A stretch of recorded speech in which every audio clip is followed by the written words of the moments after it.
أعوذ بالله من الشيطان الرجيم. ألا إن أولياء الله لا خوف عليهم ولا هم يحزنون الذين آمنوا وكانوا يتقون لهم البشرى في الحياة الدنيا وفي الآخرة لا تبديل لكلمات الله ذلك هو الفوز العظيم. ولا يحزنك قولهم إن العزة لله جميعا هو السميع العليم. ألا إن لله من في السماوات ومن في الأرض وما يتبع الذين يدعون من دون الله شركاء إن يتبعون إلا الظن وإن هم إلا يخرصون.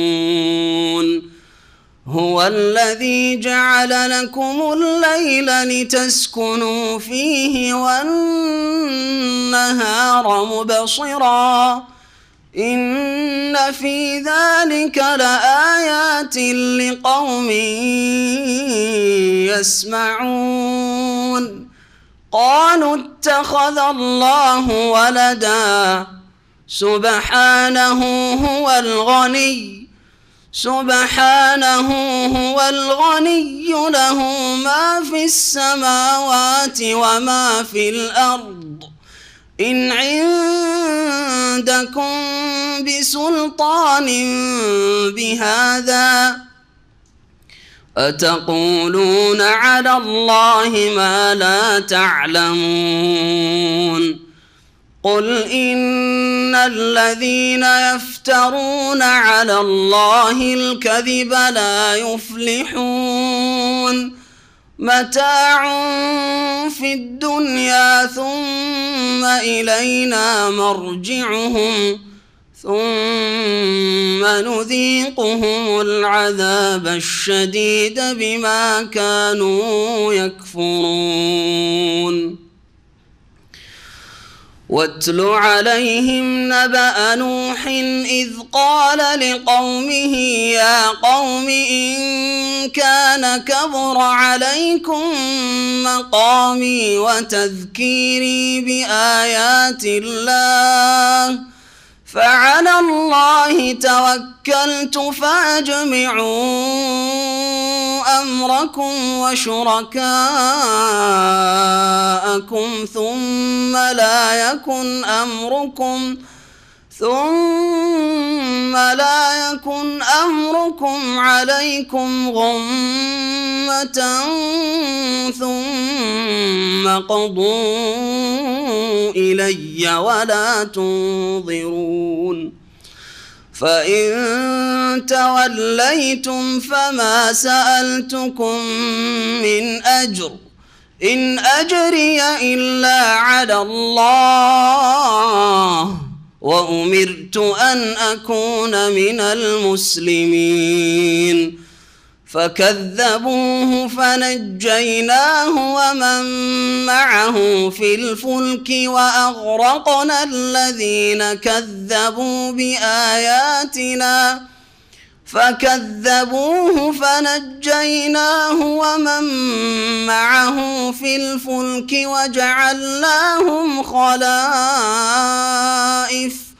وجعلناهم خلائف وأغرقنا الذين كذبوا بآياتنا فانظر كيف كان عاقبة المنذرين. ثم بعثنا من بعده رسلا إلى قومهم فجاءوهم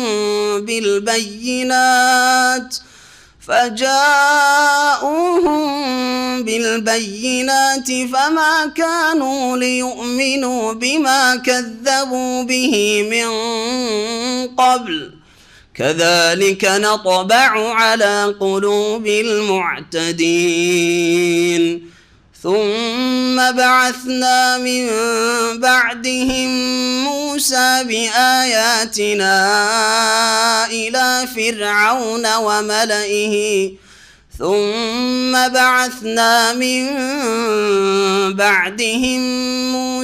وهارون إلى فرعون وملئه بآياتنا فاستكبروا وكانوا قوما مجرمين فلما جاءهم الحق من عندنا قالوا إن هذا لسحر مبين قال موسى أتقولون للحق لما جاءكم أسحر هذا ولا يفلح الساحرون. السلام عليكم ورحمة الله وبركاته. الحمد لله رب العالمين والصلاة والسلام على سيد المرسلين نبينا محمد وعلى آله وصحبه أجمعين أما بعد فأعوذ بالله من الشيطان الرجيم ألا إن أولياء الله لا خوف عليهم ولا هم يحزنون الذين آمنوا وكانوا يتقون لهم البشرى في الحياة الدنيا وفي الآخرة لا تبديل لكلمات الله ذلك هو الفوز العظيم. মহান আল্লাহর সমস্ত প্রশংসা যে আল্লাহ পাক রব্বুল আলামিন মুমিন বান্দাদেরকে তার ওলি বন্ধু বলে ঘোষণা করেছেন।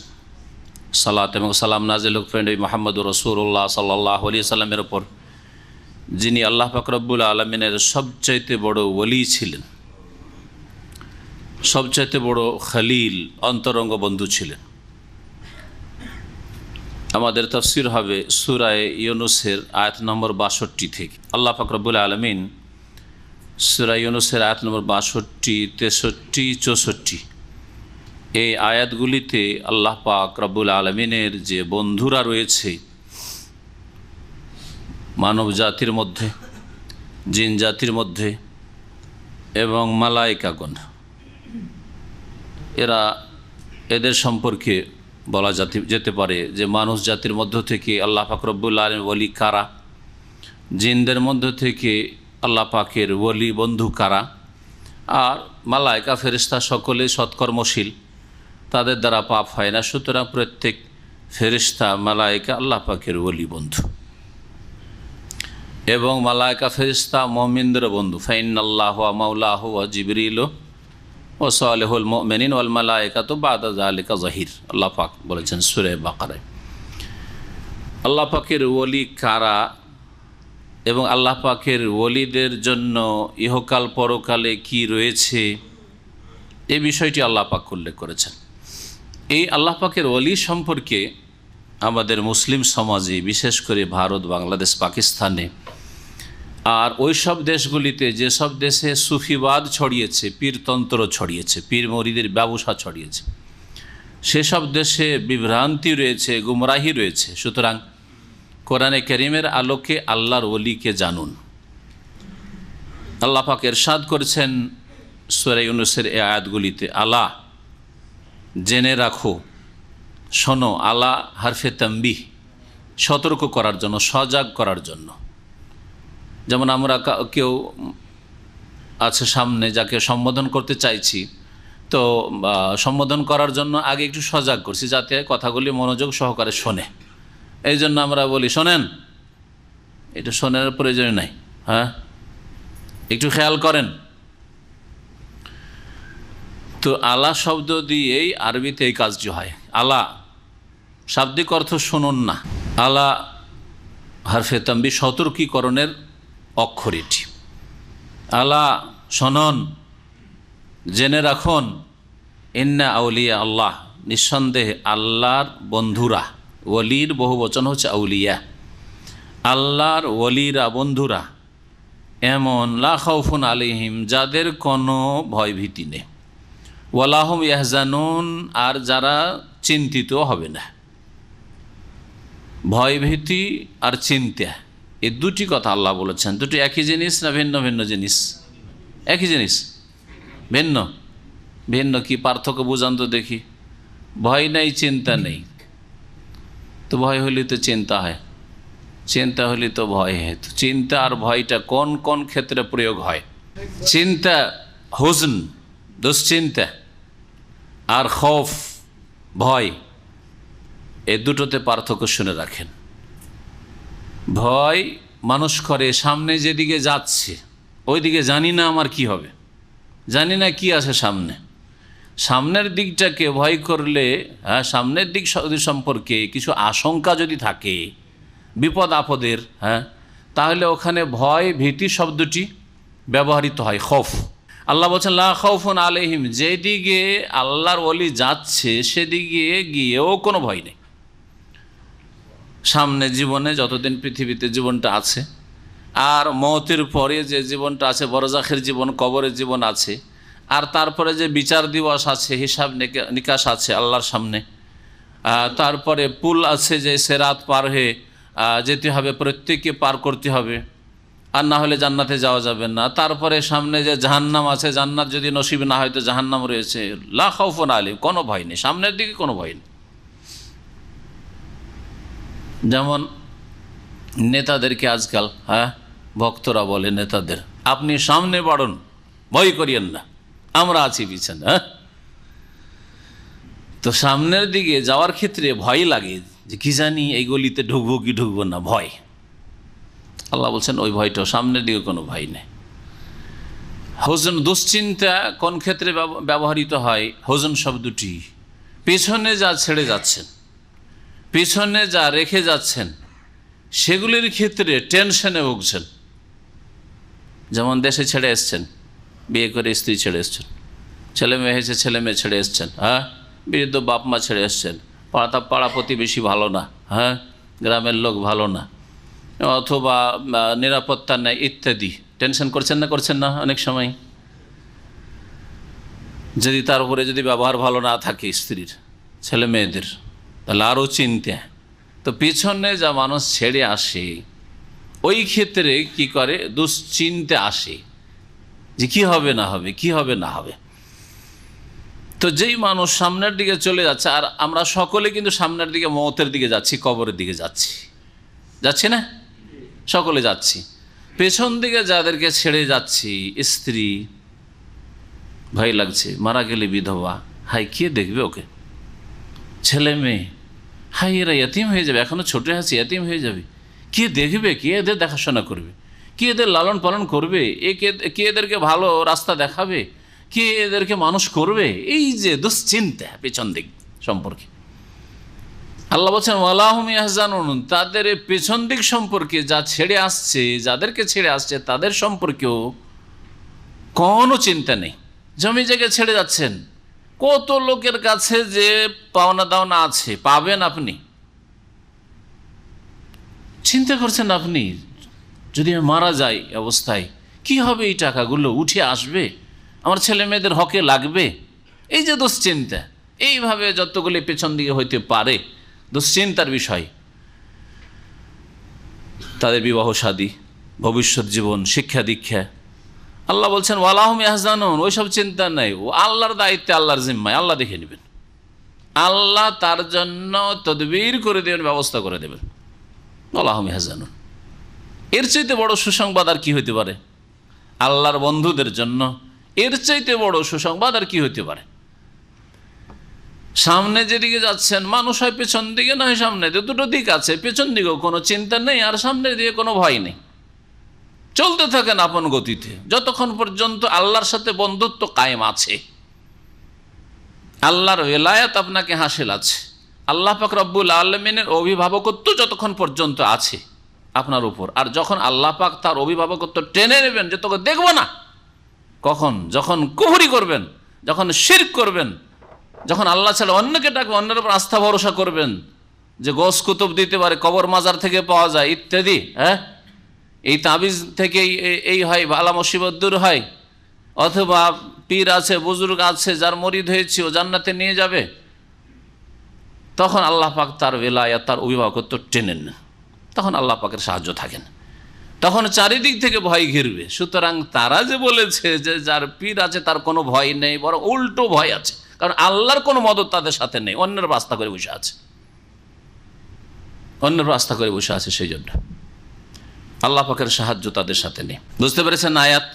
লা খাউফুন, সামনের দিকে কোনো ভয় নেই, ওয়ালাহুমের পেছন দিকে যা ছেড়ে আসছেন ওই সম্পর্কে চিন্তা নেই। সুতরাং মত যদি চলে আসে, এই ঈমান, এটা কোরআনের আয়াত কিনা? কোরআন আয়াত কিনা? কোরআনের একটি আয়াত অস্বীকার করলে মুসলিম থাকে, সন্দেহ করলে অস্বীকার থাকে, তাহলে এই আয়াতের ওপর ঈমান ফরজ কিনা? এই ঈমানটাকে মজবুত করেন, তাহলে আপনার এক্ষুনি যদি মত চলে আসে কোনো রকম পেরেশানি নেই। পেরেশানি আছে কি? কোনো পেরেশানি নেই, সামনেও কোনো ভয় নেই আর পেছনে কোনো চিন্তা নেই। কিন্তু শর্ত হচ্ছে ওয়ালিউল্লাহ হইতে হবে, আল্লাহর বন্ধুত্ব হাসিল করতে হবে।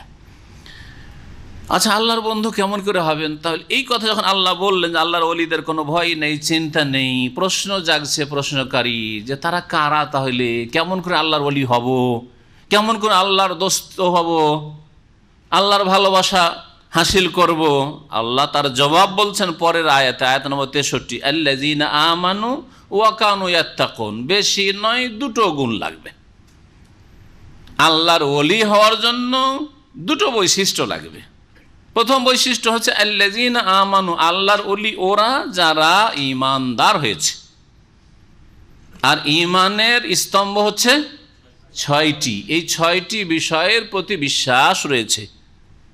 মন্ত্র পড়া নয়, আরবি ভাষায় আমানতু বিল্লাহি ওয়া মালাইকাতিহি ওয়া কুতুবিহি ওয়া রুসুলিহি ওয়াল ইয়াউমিল আখির ওয়াল কদরি খাইরিহি ওয়া শাররিহি।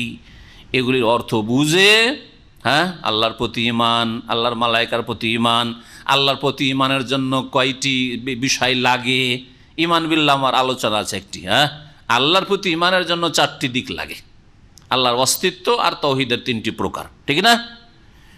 ফেরেশতার প্রতি ঈমান, এর উপর আলোচনা আছে আমাদের। তারপরে হ্যাঁ, তারপরে কোথায় কিতাবের প্রতি ঈমান, রাসূলগণের প্রতি ঈমান, পরকালের প্রতি ঈমান, পরকাল মওত থেকে শুরু করে একবারে জান্নাত জাহান্নাম পর্যন্ত যতগুলি বিষয় কোরআন হাদিসে বলা হয়েছে সবগুলির প্রতি বিশ্বাস। ঈমান মানে বিশ্বাস। ভালো মন্দ তাকদীরের প্রতি বিশ্বাস, যে তাকদীরের স্তরগুলি রয়েছে। তাকদীরের স্তর কয়টি?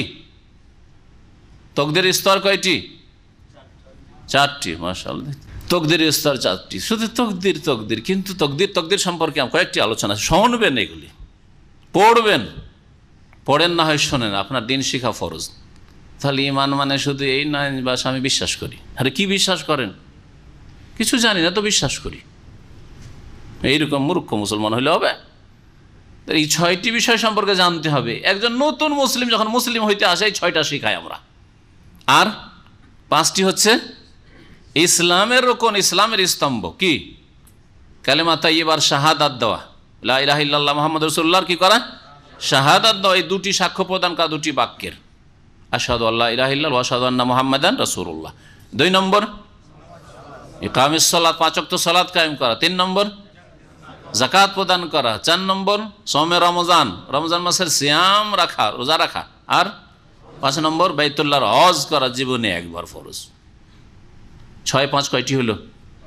11টি। 11টি হচ্ছে মৌলিক বিষয়। এই 11টি বিষয় যার মধ্যে আছে তার মধ্যে ঈমান আছে, তার মধ্যে ঈমান আছে। এখন বাকি যে বিষয়গুলি এছাড়া রয়েছে, যেমন এর মধ্যে হেজাব আসেনি, পর্দা আসেনি, এর মধ্যে অন্যায়ের প্রতিবাদ করা আসেনি, তার যে 3টা স্তর আছে সেগুলি আপনি কোন স্তরের লোক, কোনটা আপনার উপর ফরজ, হ্যাঁ, বল প্রয়োগ করা না কথার দ্বারা না অন্তর থেকে প্রতিবাদ করায়, ঘৃণা করায় যথেষ্ট আপনার জন্য, কোন স্তরের লোক আপনি, ইত্যাদি। এছাড়া এই দিন ইসলামের বহু করণীয় বিষয় রয়েছে, করণীয় বিষয় রয়েছে। দাওয়া ইলাল্লাহ, দিনের দাওয়াতের কাজ করা। কটা লোক দিন ইসলামের প্রচারের কাজ করছেন? কটা লোক নিজে আমি নামাজি হয়েছে, আরেকটা লোকে নামাজ, নিজে আমি শিরক মুক্ত বিদাত মুক্ত হয়েছে, আর 2-4টি লোককে আমি শিরক মুক্ত করবো। তো এগুলো ইসলামের কাজ নয়? তো এগুলি তো 11টা বিষয়ের মধ্যে আসে নাই, আসছে কি? তো সেগুলিও এর মধ্যে শামিল। এই 11টি কাজ করলে নিজেই শুধু মুসল্লি হবেন না, অন্যদেরকে বানাইতে হবে। নিজেই যাকাত দেবেন না, অন্যদেরকে যাকাত দান। নিজেই ভালো কাজ করবেন না, অন্যকেও ভালো কাজে উৎসাহিত করতে হবে। নিজেই পাপ কাজ থেকে বেঁচে থাকবে, অন্যকেও পাপ কাজ থেকে বাঁচাতে হবে। এগুলি বাকি দিন ইসলামে যতগুলি বিধিবিধান রয়েছে সবগুলির মধ্যে সামিল, ইতিবাচক সামিল। দ্বিতীয় গুণ, 1 নম্বর গুণ ঈমানের মধ্যে। আসলে ঈমান মানে শুধু একটি দুটি কথা নয়, তাহলে বোঝা গেল যে ঈমান মানে কমপক্ষে 11টা বিষয় তো নিয়ে আসেন আপনার মধ্যে, এই সম্পর্কে নলেজ নিয়ে আসেন, আর আপনি আমলে কাজে নিয়ে আসেন, তখন বাকিগুলো ঠিক হবে ইনশাআল্লাহ। 2 নম্বর গুণ হচ্ছে ওয়াকানু ইয়াত্তাকুন, আল্লাহর ওলি ওরা, যাদের দ্বিতীয় গুণ হচ্ছে যে ওরা সতর্ক সাবধান থাকে। যারা আল্লাহর অসন্তুষ্টির কাজ থেকে, আল্লাহর নাফরমানির কথা কাজ থেকে বেঁচে থাকে। তাকওয়া মানে বেঁচে থাকা, ওয়াকা ইয়াকি থেকে তাকওয়া শব্দটি, ওয়েকায়াতন মানে বেঁচে থাকা, ওয়েকায়াতন মানে বেঁচে থাকা। তাহলে বেঁচে থাকতে হবে। বেঁচে থাকবেন কি থেকে বললাম? আল্লাহর অসন্তুষ্টির কাজ। আল্লাহর অসন্তুষ্টির কাজ কি? শুধু বড় গোনাগুলি, কাবিরা গোনা, জেনা করা, খুন করা, আর বড় বড় যেগুলো গোনা রয়েছে এগুলি হচ্ছে আল্লাহর অসন্তুষ্টির কাজ। ফরজ ছাড়া নামাজ পড়ছেন না 5 ওয়াক্ত, এটা আল্লাহর অসন্তুষ্টি নারাজ হওয়ার কাজ নয়। হ্যাঁ, যাকাত দিচ্ছেন না, আল্লাহর অসন্তুষ্টির কারণ নয়। রোজা রাখছেন না, আল্লাহর অসন্তুষ্টির কারণ নয়। সেগুলো থেকে বাঁচতে হবে। তাহলে নেগেটিভ লাগবে, আমানু পজিটিভ, ইয়াত্তাকুন নেগেটিভ, দুটোই লাগবে। আল্লাহর অসন্তুষ্টির কথা কাজ যা হইতে পারে, ফরজ অজেবে ঘাটতি করবেন না, হারাম নাজায়েজ কাজ করবেন না, কাবিরাও করবেন না, সাগিরা করবেন না। এমন নয় যে আল্লাহ অসন্তুষ্ট হবেন জেনা করলে, কিন্তু কোনো মহিলার সাথে প্রেম করলে অথবা মোবাইলে একটু আমোদ ফুর্তি ভাবির সাথে অথবা শালির সাথে করলে আল্লাহ অসন্তুষ্ট হবেন না। হবে না? অসন্তুষ্ট হবেন না? অসন্তুষ্টি ছোট আর বড়। আপনার ছেলে হালকা অপরাধ করেছে, হালকা অসন্তুষ্ট। বড় অপরাধ করেছে, বড় ধরনের অসন্তুষ্ট, ঠিক কিনা? কিন্তু অসন্তুষ্ট। আপনি কখনো আপনার ছেলের জন্য ছোট অপরাধে সন্তুষ্ট হবেন না, যে না ঠিক আছে ছোট করেছে, আমি খুশি আছি তোমার ওপর। এমন কোনো বেকুব বাপ আছে যে তুই ছোট ভুল করেছে জন্য তো বড় সন্তুষ্ট? তাই তো ইয়াত্তাকুন, সতর্ক সাবধান, বেঁচে থাকে ইয়াত্তাকুন আল্লাহর অসন্তুষ্টির কাজ থেকে। জাহান্নামে যাওয়ার যেগুলি কারণ, দুনিয়া এবং আখেরাতের আযাব ডাকার যেগুলি মাধ্যম, যেগুলি আযাবকে ডেকে নিয়ে আসে মানুষের ওপর, সেগুলি থেকে বেঁচে থাকবে ইয়াত্তাকুন। যেইভাবে আপনি ইয়াত্তাকুনকে বুঝেন, আপনি এই দুটি গুণ যদি থাকে তাহলে কি আপনি আল্লাহর ওলি। আল্লাহ কোরআনে এতটুকু বলেছেন, আর কিছু বলেছেন কি বেশি গুণ? তার জন্য কেরামতি লাগবে, তার জন্য খাস খাস জিকির লাগবে, তার জন্য মারিফতি এলিম লাগবে, কলব থেকে কলবে এলিম পৌঁছিতে হবে, তারপরে তাকে চোখ বন্ধ করে ফানা হয়ে যেতে হবে, ইত্যাদি। আর তারপরে জিকির করতে করতে নাচতে নাচতে ওই শামিয়ানাতে চড়ে নিতে হবে, প্যান্ডেলে চড়ে নিতে হবে, লাফ দিতে হবে, আর মানুষের কাঁধের ওপর লাফ দিয়ে বেড়াইতে হবে। জিকির করতে করতে এমন পাগল হয়ে যেতে হবে, পাগল হইতে হইতে ফরজ নামাজ ছেড়ে দিয়ে কুষারের জমিতে ঢুকে 4-5 দিন ঢুকে থেকে যেতে হবে, যেমন ওজানি সাহেব থেকে যেতেন। যে ওজানি সাহেবের জীবনীর কিতাব আছে, কথা বুঝতে পারছেন? এগুলোর আল্লাহ বলি আবু বকর ওমর এগুলি করেছেন, আশরা মুবাশশারা এগুলি করেছেন, পাগলামি আর মাতলামি করেছেন। এ তো মদ খেয়ে এগুলো করে, মদ খেয়ে দিল দৌড়, ওই দিকে মদ খেলে দিকে দিল দৌড়, কি করলো না করলো এগুলো করে। কিন্তু ইসলামের নামে এগুলো করে কোথায় পেলেন আপনি? দেখানের প্রমাণ যে সাহাবায়ে কেরামদের কারো এরকম হাল হইতো আর ওয়াজিদ হইতো, যেগুলো তাদের ভাষা, আর তাদের জজব হয়ে যেত, মজজুব হয়ে যেতেন। এগুলো সব সুফিয়ানা ভাষা, ফানা হয়ে যেত। আর ফানার আবার 3টা স্তর আছে। এটা হচ্ছে ফানাফি শেখ, পীরে লয় হয়ে যেতে হবে, মানে বিলীন হয়ে যেত, পীরের মধ্যে ঢুকে পড়তে হবে। দ্বিতীয় স্তর হচ্ছে ফানাফির রসুল, রসুলের মধ্যে একবারে লয় হয়ে বিলীন হয়ে যেতে হবে, ফানা হয়ে যেতে হবে। 3 নম্বর আল্লাহতে একবারে ফানা হয়ে একাকার। মান্তু সদাম তু মানসুদি, তুমি বাকি আর আমি বাকি, একই জিনিস, আনাল হক আনাল হক। কথা বুঝতে পেরেছেন?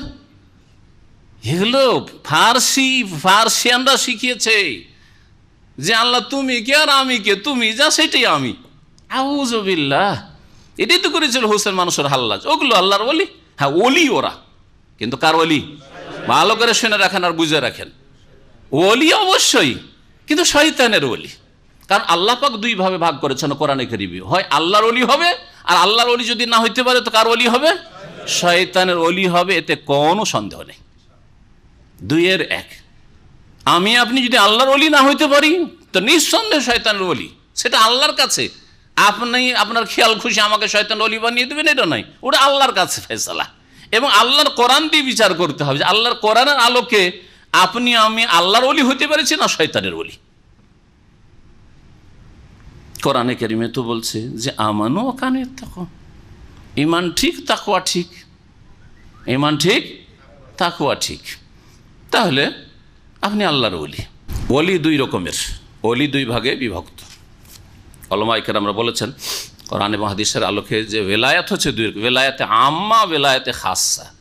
আম ওলি আর খাস ওলি, মানে সাধারণ আল্লাহর বন্ধু আর বিশিষ্ট আল্লাহর বন্ধু। এখন আম আর খাস করতে গিয়ে, খাস মানে ওই যাদের কবরে পূজা হচ্ছে, হ্যাঁ ওই রকমগুলো না, এটা নয়। আম আর খাসটা বুঝে রাখুন। আম ওলি প্রত্যেক মুমিন, প্রত্যেক মুমিন যাদের মধ্যে ইমানের যে 11টি বিষয় বললাম না, ইমান আর ইসলামের, এগুলো আছে, এগুলো অবিশ্বাস করে না। এবং ইমান বাঁচানোর জন্য, ইসলামকে টিকিয়ে রাখার জন্য যতটুকু তার জন্য জরুরি তা অবশ্যই করে, ইমান নষ্ট করে না। ইমান ভঙ্গকারী তার মধ্যে নাওয়াকিজ ইসলাম নেই। ইমান ভঙ্গকারী প্রসিদ্ধ যে 10টি বিষয় রয়েছে সেগুলির কোনোটাই নেই। নিজের ইমানকে নিজে নষ্ট করে না। যেমন উজু নষ্ট করে কেউ যদি ইচ্ছা করে বায়ু ছাড়ে তো উজু নষ্ট হবে না? সেরকম কেউ যদি মুসলিম, জন্মসূত্রে মুসলিম হওয়ার পরে সে যদি ইসলাম নষ্ট করে তাহলে তো তার ইসলাম থাকে না, তার সে সাধারণ আল্লাহর ওলি নয়। যদিও মুসলিমের সন্তান, কিন্তু সে আল্লাহর ওলি, সাধারণ ওলিও না, সে শয়তানের ওলি। শিরকের মাধ্যমে, কুফরির মাধ্যমে, নাস্তিকতার মাধ্যমে, অবিশ্বাসের মাধ্যমে, সন্দেহের মাধ্যমে, ইত্যাদি ইত্যাদি। এমন আকিদা যেটা ইসলামী আকিদার পরিপন্থী, ইসলামী আকিদা নষ্ট করে, বা এমন কাজ যেই কাজ ঠাট্টা, বিদ্রুপ, মজাক ইত্যাদি, এইসব বিভিন্ন রকমের যেগুলো ইমান ভঙ্গকের বিষয় রয়েছে। দিন শিখলো না, জীবনে দিনের পরোয়া করলো না, কোন দিকে যাচ্ছি, কোত্থেকে আসলাম, আমার স্রষ্টা কে, কিছুই তার চিন্তা জীবনে আসলো না। লা ইয়াতাআল্লামু ওয়া লা ইয়ামালু বিহি, তাহলে সে নিজের ইমানকে নিজে ভঙ্গ করেছে। ইমান যদি ভঙ্গ না করে থাকে, সাধারণ মুসলিম হয়, ফরজগুলি আদায় করে, আর ইমান ভঙ্গ করেনি, হারাম থেকে বেঁচে থাকে, সাধারণ ওলি। তাহলে প্রত্যেক মুমিন মুসলিম আল্লাহর কি ওলি। সুতরাং এই কথা মনে করবেন যে আমরা কি আল্লাহর ওলি হইতে পারবো? প্রত্যেক মুসলিম আল্লাহর ওলি। দলিল কোরআনে কারিমে অনেকগুলি আয়াত রয়েছে। আল্লাহ ওয়ালিউল্লাযিনা আমানু, আল্লাহ ওয়ালিউল্লাযিনা আমানু, আল্লাহ প্রত্যেক মুমিন ইমানদারের বন্ধু। যালিকা বিআন্নাল্লাহা মাওলাল্লাযিনা আমানু, শুনে রাখো, সূরা মুহাম্মদে আল্লাহ বলছেন যে আল্লাহ হচ্ছেন মাওলাল্লাযিনা আমানু, মুমিনদের মাওলা শব্দটি ওলায়াত থেকে, হ্যাঁ। ওয়া আন্নাল কাফিরিনা লা মাওলা লাহুম, কাফেরদের কোনো ওলি নেই, আল্লাহ ওলি নয়, কাফেরদের শয়তান ওলি। তাহলে সাধারণ মুসলিম আল্লাহর সাধারণ ওলি, যারা ইসলাম ভঙ্গ করেনি, মনে রাখবেন, মুরতাদ হয়নি, ইসলাম ভঙ্গ করেনি। আল্লাহর খাস ওলি এখন হইতে হবে। খাস ওলি হওয়ার জন্য ফরজ ওয়াজিব আদায় করে, আর হারাম নাজাইজ থেকে বেঁচে থাকার পরে সুন্নত মুস্তাহাব বাড়াইতে হবে। শুনে রাখেন ভালো করে, সুন্নত মুস্তাহাব কি করতে হবে? বাড়াতে হবে। আর অপছন্দনীয়, আপত্তিকর, হ্যাঁ, একজন মুসলিমের জন্য শোভা পাই না, সন্দেহ, সংশয়ের বিষয়, কি জানি হালাল হইতেও পারে লাগছে, কেউ কোনো ওলামা হালাল বলছে, কোনো ওলামা বলছে যে না এটা ঠিক নয়, হ্যাঁ, সন্দেহের বিষয় রে ভাই। যদিও বড় আলেম এটাকে হালাল বলেছেন, না, বেঁচে থাকবো, সন্দেহ থেকে বেঁচে থাকা, শুবহাত থেকে বেঁচে, সন্দেহ থেকে বেঁচে থাকা, মাকরুহাত, অপছন্দনীয় থেকে বেঁচে থাকা, হ্যাঁ, সাগিরা গুনাহ থেকে বেঁচে থাকা, ছোট গুনাহগুলি থেকে বেঁচে থাকা, সহজ ভাষায় শুনেন।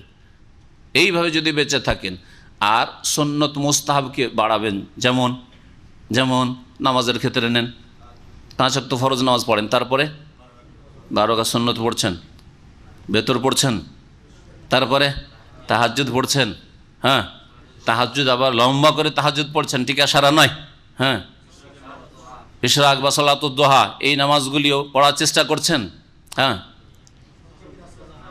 এইভাবে সকাল সন্ধ্যার জিকির আজকার, নামাজের পরে সালাম ফিরে টান দিচ্ছেন না মসজিদ থেকে, বেশ কিছু জিকির আজকার আছে, 10-এর বেশি জিকির আজকারগুলি করছেন। জিকির আজকারগুলি করে আপনি ফরজ নামাজ থেকে উঠছেন। হ্যাঁ, তারপরে এখন আসেন জাকাত। জাকাত ফরজ আদায় করার পরে দান খায়রাত করছেন, নফল আত্মীয় স্বজনকে অনেক দিচ্ছেন আপনি, দাওয়ার কাজে, দিনের কাজে, দিন ইসলামের প্রচার প্রসার কাজে অনেক দান করছেন আপনি, দান খায়রাত করছেন, শুধু জাকাতের ফান্ড থেকে নয়। জি হ্যাঁ, এভাবে আল্লাহর ওলি, খাস ওলি হওয়ার রাস্তা আপনার জন্য এভাবে খুলছে।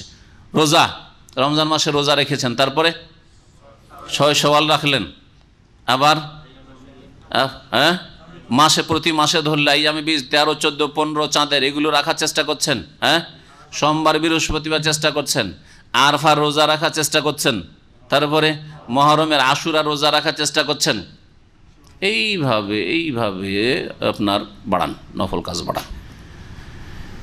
দিন প্রচারের কটা লোক দিনের কাজ করছে, একটু আগে বলছিলাম, দিনের কাজের ক্ষেত্রে যথেষ্ট সময়, ডিউটি শেষ, দিন প্রচার, কাকে আমি দিনের কথা পৌঁছাইতে পারবো, কার একটু ভুলে সংশোধন করতে পারবো, কার কাছে আমি একটু দিনের কথা পৌঁছাতে পারবো। আমি আমার জবান দিয়ে না পারি, আমার ইলমি যোগ্যতা নেই, শিক্ষাগত যোগ্যতা নেই, কিন্তু ভালো আলেমদের কথা বা বই দিয়ে আমি দিনের দাওয়াত পৌঁছাবো। এবং এর জন্য আপনি উদ্গ্রীব, এই নয় যে হইলো না হইলো, হ্যাঁ ধরে ধান না ধরে পাতা না, আমাদের আঞ্চলিক ভাষায় বলে, ধরলো ধান, হইলো ধান, আর না হলে চিটা হইলো, ওই রকম নয়। আপনি উদ্গ্রীব মানুষকে হেদায়েতের জন্য। রাসূলুল্লাহ সাল্লাল্লাহু আলাইহি ওয়াসাল্লামের গুণ যেটা, সেই গুণ আপনার মধ্যে, লাআল্লাকা বাখিউন নাফসাকা, হে মুহাম্মদ মনে হচ্ছে যে তুমি নিজেকে ধ্বংস করে ফেলবে, মরে যাবে তুমি, আল্লাহ ইয়াকুনু মুমিনিন, এরা মুসলিম হচ্ছে না সেই জন্য না, কেন এরা শিরক ছাড়ছে না, কেন এরা বিদআত ছাড়ছে না, কেন এরা নামাজ ধরছে না, লেগেই থাকবে এদের পিছনে। যথেষ্ট সময় দেওয়া, শ্রম দেওয়া, মানসিক, শারীরিক, সার্বিক, আর্থিক আপনার যে শক্তি আল্লাহ দিয়েছেন সেগুলিকে ব্যয় করা, এইভাবে খাস আল্লাহ পাকের ওয়েলায়াত হাসিল করবেন, আপনি খাস ওলি হওয়ার চেষ্টা করবেন। হজ হয়ে গেছে একবার, যথেষ্ট খাস ওলি হওয়ার জন্য না, যখনই সুযোগ পাবেন হজ করার চেষ্টা করবেন।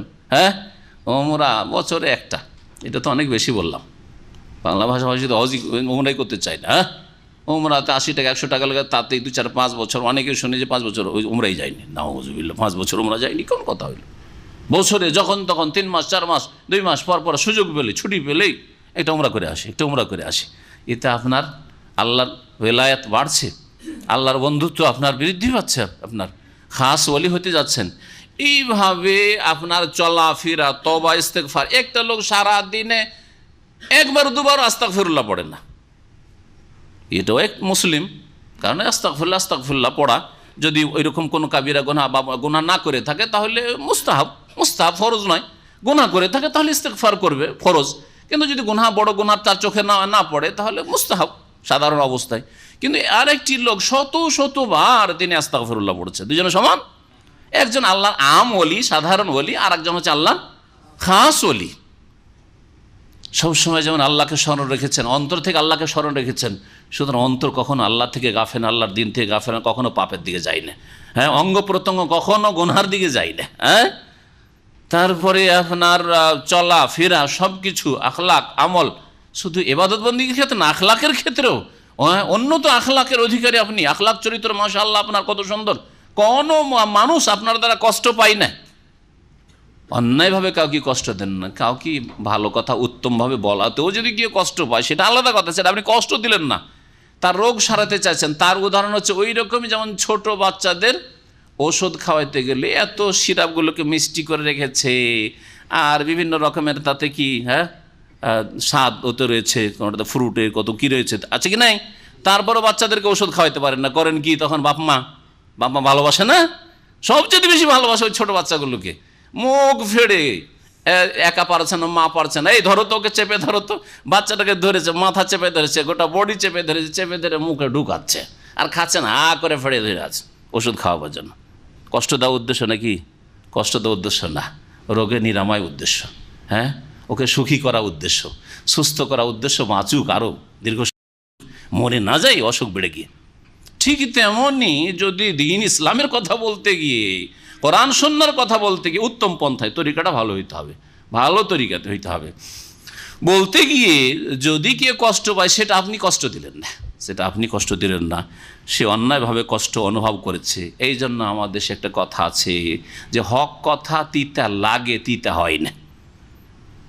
হ্যাঁ, ও যেহেতু রোগাক্রান্ত সেই জন্য হক কথা ওকে তিতা লাগে, হ্যাঁ, ভালো লাগে না। যদি আল্লাহর ওলি হয়ে যেতে পারেন তাহলে জানলেন যে খাস ওলি, আম ওলি। এখন খাস ওলি কেমন করে হবেন? আপনাদের সামনে রাস্তা খোলা, রাস্তা খোলা আছে না নেই? না, ওর জন্য বাতিনি এলেম লাগবে যা কোরআনেও নেই, হাদিসে নেই। কলবে কলবে শুধু হ্যাঁ পাচার হয়, কলবে কলবে পাচার হয়। ও কোরআন হাদিসে খুঁজে পাওয়া যাবে না। ওই একদল গুমরাদের মতো 40 পারা কোরআন আছে, ওই 10 পারা ওদের কলবে ভিতরে আছে, পাওয়া যায় না, এটা পাওয়া যায় না। ওদের মতো বাতিনি ইলমটা। তাহলে বোঝা গেল যে ইসলাম যে মারেফাত আর কি হাকিকাত, তরিকাত আর শরীয়ত, এগুলি ভণ্ডামি কথা, এসব ভণ্ডামি কথা। বুঝতে পারলেন? বলে এই ইসলামের 4টা হাসিল না হলে ওলি হইতে পারবেন না আপনি। মারেফতি নেই আপনার, বাতিনি ইলমে নাই, আরে হাকিকাতি কিছু বুঝেন না আপনি, আসল মর্মই বুঝেন না।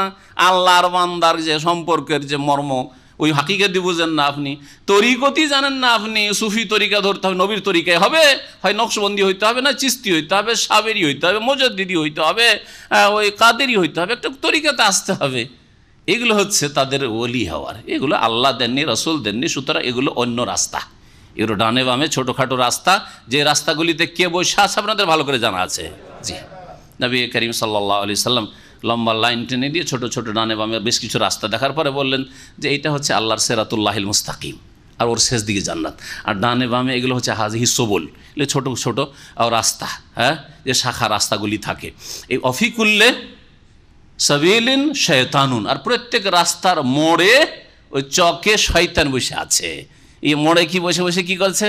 ইয়াদু এলে ওইদিকে ডাকছে যে এদিকে আয়, এই যে নকশবন্দি তরিকায়, এদের চিস্তি তরিকায়, এদিকে তো কাদেরি তরিকা আছে, এদিকে ওই এই তরিকা রেফাই তরিকা, এদিকে সাজেলি তরিকা, এদিকে মোজাদ্দিদি তরিকা, এদিকে চিস্তিয়া সাবেরিয়া তরিকা আছে, এদিকে সারসিনা আছে, এদিকে অমুক আছে। চল, জি হ্যাঁ। তো ইসলাম হচ্ছে কোরআন এবং হাদিসের নাম। কোরআন এবং হাদিসের আলোকে ওলি কাকে বলে এই সম্পর্কে মোটামুটি বিস্তারিত বললাম, কারণ এই আয়াতটি হচ্ছে সত্যিকার ওলি, আল্লাহর ওলি এবং শয়তানের ওলির মাঝে পার্থক্য করার জন্য আপনার সামনে স্পষ্ট দলিল। এই আয়াত মূর্খ মানুষ বুঝে না আরবি ভাষায়, আয়াত এটাই পড়ে আর অবব্যাখ্যা করে কোথায় নিয়ে গিয়ে ফিট করে যে আমরাই হচ্ছে আল্লাহর ওলির দল, ওরে হচ্ছে আল্লাহর ওলির দল। আর এই রাস্তা এমন সংকীর্ণ, তোমার কেরামতি নাই, আরে তোমার পীর সাহেবের কি কেরামতি আছে? তোমার পীর সাহেব যখন কেরামতি নাই, তোমার কিসের ওলি? এরকম কথা তারা বলে। আবু বকর, ওমর, উসমান, আলী, তাদের জীবনী খুঁজে দেখেন তো কার কয়টা ওলি ছিল, কেরামতি ছিল। তারা সকলে আল্লাহর সবচেয়ে বড় ওলি কিনা নবী রসুলগণের পরে? আল্লাহর নবী রসুলগণের পরে সবচেয়ে বড় বন্ধু, দোস্ত, ওলি সাহাবাই কেরামগণ। ভালো করে মনে রাখবেন। এবং জান্নাতে শেষ নবীর উম্মত প্রথম প্রবেশ করবে, রাসূলুল্লাহ সাল্লাল্লাহু আলাইহি ওয়াসাল্লাম প্রথম প্রবেশ করবেন, তারপরে এই আবু বকর, ওমর থেকে জান্নাত শুরু হবে, জান্নাতে প্রবেশ করা শুরু হবে অন্য উম্মতের নবীদের আগে। ভালো করে শুনে রাখেন। তাহলে কত বড় তারা ওলি! তাদের তো কেরামতির শর্ত ছিল না আল্লাহর ওলি হওয়ার জন্য। তো এই রাস্তায় শিরকি আর বিদাতি গুমরাহির রাস্তা করতে গিয়ে আসলেন। আল্লাহর ওলি হওয়ার রাস্তা সকলের সামনে খোলা আছে। আল্লাহর আপনি সাধারণ বন্ধু হবেন না খাস বন্ধু হবেন, এখন আপনার ওপর ছেড়ে দিলাম। আল্লাহ পাক যেন আমাদেরকে তার খাস ওলি হিসাবে গ্রহণ করেন এবং সেই পথে মেহনত পরিশ্রমের যেন তৌফিক দান করেন, এলম আমলে তৌফিক দান করেন। যদি আল্লাহর ওলি হয়ে যেতে পারেন, লাহুমুল বুশরা ফিল হায়াতি দুনিয়া ওয়া ফিল আখিরা, তাদের জন্য সুসংবাদ রয়েছে। ফিল হায়াতি দুনিয়া, ইহ জগতে, অফিল আখিরাতে, আর পরজগতে। লা তাবদিলা লিকালিমাতিল্লাহ, আল্লাহ পাকের কথাগুলিতে কোনো রকমের রদবদল নেই, হেরফের নেই। আল্লাহর কথা মানে এখানে আল্লাহর ওয়াদা, এটা হচ্ছে আল্লাহর ওয়াদা যে আল্লাহ পাক বলছেন কোনো ভয় নেই, চিন্তা নেই, আর তাদের জন্য দুনিয়াতেও সুসংবাদ, পরকালেও সুসংবাদ। আর এই যে আল্লাহ পাক সুসংবাদ শোনাচ্ছেন আল্লাহর ওলিদেরকে, বন্ধুদেরকে, মমিনদেরকে, আর খাস লোকদেরকে খাস সুসংবাদ, আর আম ওলিদেরকে আম সুসংবাদ, সাধারণ সুসংবাদ। ওই ক্ষেত্রেও এই যে শোনাচ্ছেন, এটা কালেমাতুল্লাহ মানে ওয়াদুল্লাহ। তাফসীরকাররা বলছেন আল্লাহর কালেমা মানে এখানে, কারণ ওয়াদা মানুষের সাথে প্রমিস যে হয়, ওয়াদা হয়, এটা কথার দ্বারাই হয়। এই জন্য ইংরেজি টার্মে আজকাল ওয়াদা করা কি বলে? হ্যাঁ, একটা ওয়ার্ড, হ্যাঁ, আপনাকে একটা ওয়ার্ড, হ্যাঁ, আপনাকে কথা দিতে, আমার বাংলাতেও বলে, ভাই যেখানে আপনাকে কথা দিয়ে দিচ্ছি, মেয়ের বিয়ের ক্ষেত্রে, ছেলের বিয়ের ক্ষেত্রে, অথবা জমি বিক্রি করার ক্ষেত্রে টোপ দিতে এসছে যে তোমাকে আরও বেশি পয়সা দেবো, তোমার জমিটা আমাকে দাও, কি বলে? ভাই কথা দিয়ে দিয়েছি, মানে ওয়াদা দিয়ে দিয়েছি। তাহলে কথা ওয়াদার অর্থে ব্যবহৃত হচ্ছে না, হচ্ছে না? ঠিক কোরআনে ওই রকম লে কালিমাতিল্লাহ মানে লে আদিল্লাহ, আল্লাহর ওয়াদা প্রতিশ্রুতিতে প্রমিশে কোনো রকমের রদবদল হবে না, যে তাদের জন্য সুসংবাদ রয়েছে দুনিয়া আখেরাতে। আর এই দুনিয়া আখেরাতে সুসংবাদ পাওয়াটাই হচ্ছে যালিকা হুয়াল ফাউজুল আজিম, এটা হচ্ছে মহা সফলতা, মহা সাফল্য, এটি সবচেয়ে বড় কামিয়াবি। এখন এই সুসংবাদটা কি, এটা জানুন। কি সুসংবাদ? আল্লাহ তার বন্ধুদের জন্য, মানে মমিনদের জন্য, খাস মমিন আম মমিন সকলের জন্য সুসংবাদ রয়েছে। আল্লাহ রেখেছেন সুসংবাদ। কি সুসংবাদ? দুই একটা শোনান। হ্যাঁ, আল্লাহ বলছেন দুনিয়া তো সুসংবাদ আছে, সত্য স্বপ্ন। একটা হচ্ছে সহিহ হাদিসে রয়েছে, লাম ইয়াবকা মিনান নবুওয়াতি ইল্লাল মুবাশশিরাত, নবী সাল্লাল্লাহু আলাইহি হাদিস, সহিহ হাদিসে রয়েছে যে নবুয়াতের আর কোনো কিছু বাকি নাই, কোনো নবী আসবে না, তবে নবুয়াতের একটা অংশ হচ্ছে সুসংবাদ দেওয়া। সুসংবাদ বাকি আছে। সুসংবাদ ইয়ারাহাল মুসলিম হেয়া রুয়া সালেহা, ভালো স্বপ্ন মুসলিম নিজেই দেখবে, আও তোরা আলাহু, অথবা ওই মুসলিমের জন্য অন্য লোক স্বপ্ন দেখছে। আমার জন্য আপনি স্বপ্ন দেখছেন, অথবা আপনার জন্য আমি স্বপ্ন দেখছি, অথবা নিজের স্বপ্ন নিজেই দেখছেন আপনি, আমি দেখছি। এটা হচ্ছে কি সুসংবাদ। আপনি বড় একটা আশা করে বসে আছেন যে হজে যাব, অথবা বিদেশ যাব, অথবা আমি বিয়ে শাদী করবো, আর স্বপ্নে মাশাআল্লাহ এসে হাজির। আর দেখা গেল কিছুদিন পরে স্বপ্নের বাস্তবায়ন হইল। সেটা কাছাকাছি স্বপ্নটা হইতে পারে আপনার আসল অবস্থার, অথবা দূর দিয়ে আল্লাহ স্বপ্নে দেখাতে পারেন। এই জন্য স্বপ্নের তাবিরের প্রয়োজন হয়, বিবরণের প্রয়োজন হয়। এটা তাহলে স্বপ্নটা হচ্ছে কি মুমিনের একটা সুসংবাদ। আর কি সুসংবাদ? তার আগে একটা সুসংবাদ আছে। আল্লামা জাযাইরি বলছেন যে এই যে আল্লাহ কোরআনে যে কথাগুলি বলেছেন এখানে, বা এছাড়াও মুমিনদের জন্য যে মহাপুরস্কার কথা বলেছেন, এগুলি কোরআনে কারীমের সুসংবাদ। লাহুমুল বুশরা ফিল কোরআনিল কারীম, কোরআনে কারীমে মুমিনদের জন্য সুসংবাদ রয়েছে, আছে না? ওয়াবাশশিরিল্লাযীনা আমানু, মুমিনদেরকে সুসংবাদ দিয়ে দাও, আছে না নেই? কোরআনে কারীমে বহুবার আল্লাহ নবীকে বলছেন তুমি সুসংবাদ দাও, ওয়াবাশশিরিল মুমিনিন, হ্যাঁ, মুমিনদেরকে সুসংবাদ দাও। ওয়াবাশশিরিস সাবিরিন, ধৈর্যশীলদেরকে সুসংবাদ দাও। আল্লাযীনা ইযা আসাবাতহুম মুসিবাহ ক্বালু ইন্না লিল্লাহি ওয়া ইন্না ইলাইহি রাজিউন। তো এইভাবে আল্লাহ পাক কোরআনে কারীম সুসংবাদ। তাহলে কোরআনে কারীমের সুসংবাদ একটি তাফসীর। নেক্সট স্বপ্ন, ভালো স্বপ্ন, সুসংবাদ। দুনিয়ার সুসংবাদগুলি শোনাচ্ছে, আখেরাতটা পরে শোনাবো, যেহেতু আখেরাত পরে আসবে, আখেরাতের কথা পরে শোনো। দুনিয়ার এক নম্বর কি বললাম? কোরআনে ও হাদিসে মুমিনদের জন্য যে সুসংবাদগুলি বলা হয়েছে, ভবিষ্যতে তোমাদের জন্য এই এই মহাপুরস্কার রয়েছে তা। আর দুই নম্বর নেক্সট স্বপ্ন, ভালো স্বপ্ন, যেটা আপনার কল্যাণ বয়ে নিয়ে আসছে, ওর জন্য আপনার কাছে কি আছে? আপনার পূর্বাভাস আসছে। জি। তিন নম্বর সুনাম, এটাও বুশরা, এটাও সুসংবাদ। দুনিয়াতে আপনার যদি আপনার আখলাক চরিত্র ভালো হওয়ার কারণে, আপনার ব্যবসা বাণিজ্যে সততার কারণে, বা আপনার দিনের খেদমতের কারণে, অথবা আপনার এলমের কারণে, আপনার আমলের কারণে, আপনার ইবাদত বন্দেগীর কারণে, আপনার সৎকর্মশীল মুমিন হওয়ার কারণে লোকেরা সুনাম করছে, গ্রাম দেশবাসী বা বিভিন্ন জায়গার মানুষ সুনাম করছে, এটাও দুনিয়ার কি সুসংবাদ, যে দুনিয়াতে আল্লাহ সুনাম শুরু করে দিয়েছেন। কখনো ভয় করবেন না যদি আপনার মধ্যে ইখলাস থাকে। রিয়া, লোক দেখানো নিয়ত নেই, লোক দেখানো নিয়ত নেই। আমি দুনিয়ার সুনাম কামাবার জন্য করিনি, ইখলাসের জন্য করেছি, কিন্তু উপরোক্ত সুনাম হয়ে যাচ্ছে, ভালো আলেম, ভালো কারি, ভালো দায়ী, ভালো অমুক, ভালো ছেলে, ভালো চরিত্রবান দোকানদার ইত্যাদি, ইমানদার লোক, হ্যাঁ, ভালো প্রতিবেশী। এই যে এগুলি হচ্ছে সুসংবাদ। আপনার এই গরজ নেই, কিন্তু আল্লাহ কি ফাও হিসাবে বোনাস দিয়ে দিচ্ছেন, এটা দুনিয়ার সুসংবাদ। লাহুমুল বুশরা, আল্লাহর ওলিদের জন্য দুনিয়াতে সুনাম সুখ্যাতির সুসংবাদ রয়েছে। এর দলিলটা শোনাই, না হলে বুঝবেন যে হয়তো মুখস্থ কথা। কয়টা শোনাইলাম সুসংবাদ? তিনটা। চার নম্বর আর একটা সুসংবাদ শোনাই, তারপর দলিল শোনাচ্ছি। সুসংবাদ হচ্ছে ইন্দাল মৌত, মৌতের সময় ফেরেশতারা এসে বলবে তুমি ভয় করছো যে তোমার ছেলে মেয়ে ছোট হয়ে আছে, ভয় করছো আজ তোমার স্ত্রী কি হবে, ভয় করছে তোমার জমি জায়গা ইত্যাদি টাকা পয়সা, চিন্তা করিও না, ভয় করছো কি হবে, সামনের দিয়ে কি হবে আশঙ্কা করছো, চিন্তা করছো না, চিন্তা করিও না, ভয়ও করিও না। মওতের সময় সুসংবাদ রয়েছে। এই চারটি কথা দুনিয়ার সুসংবাদ লাহুমুল বুশরা ফিল হায়াতিদ দুনিয়াতে শামিল রয়েছে। এখন দলিল শোনাই। মুসনাদ আহমদে রয়েছে আবু যার রাদিয়াল্লাহু তাআলা আনহু থেকে বর্ণিত, আন্নাহু কালা, তিনি বলছেন, ইয়া রাসূলুল্লাহ, আল্লাহ রাসূল, আর রাজুলু ইয়ামালুল আমালা ওয়া ইয়াহমাদুহুন নাসু আলাইহি। একজন লোক ভালো কাজ করছে, কিছু যে কোনো ভালো কাজ, ইবাদত বন্দেগীরই ভালো কাজ হোক আর সে আখলাক চরিত্রের ভালো কাজ হোক, ভালো কাজ করছে, আর ওর ওপর লোকেরা প্রশংসা করছে, ওয়া ইউসনুনা আলাইহি বিহি, আর লোকেরা এর কারণে তার প্রশংসা করছে। আপনি মাশাআল্লাহ আপনার গ্রামে একটা ইসলামিক সেন্টার করলেন, একটা মসজিদ করলেন, সই আকীদার প্রচার শুরু করলেন, মাশাআল্লাহ অনেক লোক সুনাম করছে আপনার, আর ভিতর ফুলে বেলুনের মতো হয়ে গেল, তো গেল দুনিয়া সব। তো বেলুন হবেন না, বেলুন হালকা জিনিস, হ্যাঁ তাই না? স্বর্ণ চাঁদি যখন দামি জিনিস ভারী হয়, হ্যাঁ, হালকা হবেন না, দুনিয়ার গরজ করবেন না।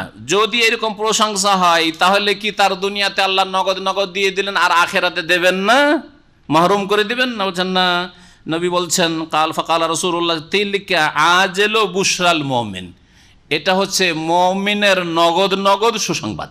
সুবহানাল্লাহ, মুমিনের নগদ সুসংবাদ। 10 বছর একজনের পাশে বাস করেন, একদিন এটা ঝগড়া তর্ক, কোনো রকম কষ্ট দেওয়া কোনো কিছু হয়নি। একটা ময়না সিঁড়িতে পড়ে থাকলে, একটা খড়কুটো পড়ে থাকলে উঠিয়ে ফেলেছেন, এটা কাঁটা পড়ে থাকলে উঠিয়ে ফেলেছেন, সুনাম করবেন আশেপাশের লোকেরা। মানুষের মতো মানুষ হলে সুনাম করবে, অমুসলিম পর্যন্ত সুনাম করবে। তাহলে যদি এইরকম সুনাম হয় তো এটা হচ্ছে সুসংবাদ মুমিনের জন্য। দিন যেহেতু শুধু আকীদা আর ইবাদতের নাম নয়, আখলাকেরও নাম, সেই জন্য সেই দিকগুলি বললাম। এইরকমই যারা দিনের কাজ করছেন, দিনের খেদমত করছেন, আল্লাহ পাক ইখলাস দান করেন। অনেক সময় আপনার কাছে আসছে, সুনামের কথা আসছে, আপনার কেউ প্রশংসা করছে যে মাশাআল্লাহ আপনার মাধ্যমে কিন্তু আমি সহি রাস্তাটা পেয়েছি, আপনি কিন্তু আমি খুব বেনামাজি ছিলাম ভাই, আপনি আমাদের ক্যাম্পে গিয়েছিলেন, আর তারপরে আপনি গিয়ে আমাকে অমুক একটা ক্যাসেট দিয়েছেন অথবা একটা কিতাব দিয়েছেন, তারপর থেকে আমি এটা শুরু করেছি, সংশোধন করেছি। তো এইগুলো হচ্ছে দুনিয়ার নগদ সুসংবাদ, কিন্তু শর্ত হচ্ছে আপনার ইখলাস নষ্ট করবেন না। আল্লাহ অন্তরের মালিক, মানুষ অন্তর জানে না, কিন্তু আল্লাহ অন্তর জানছেন যে আপনি কি অতি ভুলে গেলেন আর ওটাকে আপনি লক্ষ্য উদ্দেশ্য টার্গেট বানিয়ে ফেললেন না। আসলে এগুলো আপনার কাছে কিছু নাই, আপনার লক্ষ্য উদ্দেশ্য আল্লাহর সন্তুষ্টি আর পরকালের মুক্তি। লাহুমুল বুশরা ফিল হায়াতিদ দুনিয়ার যে স্বপ্ন বললাম, ওই ক্ষেত্রে হাদিস, অনেকগুলি হাদিস রয়েছে।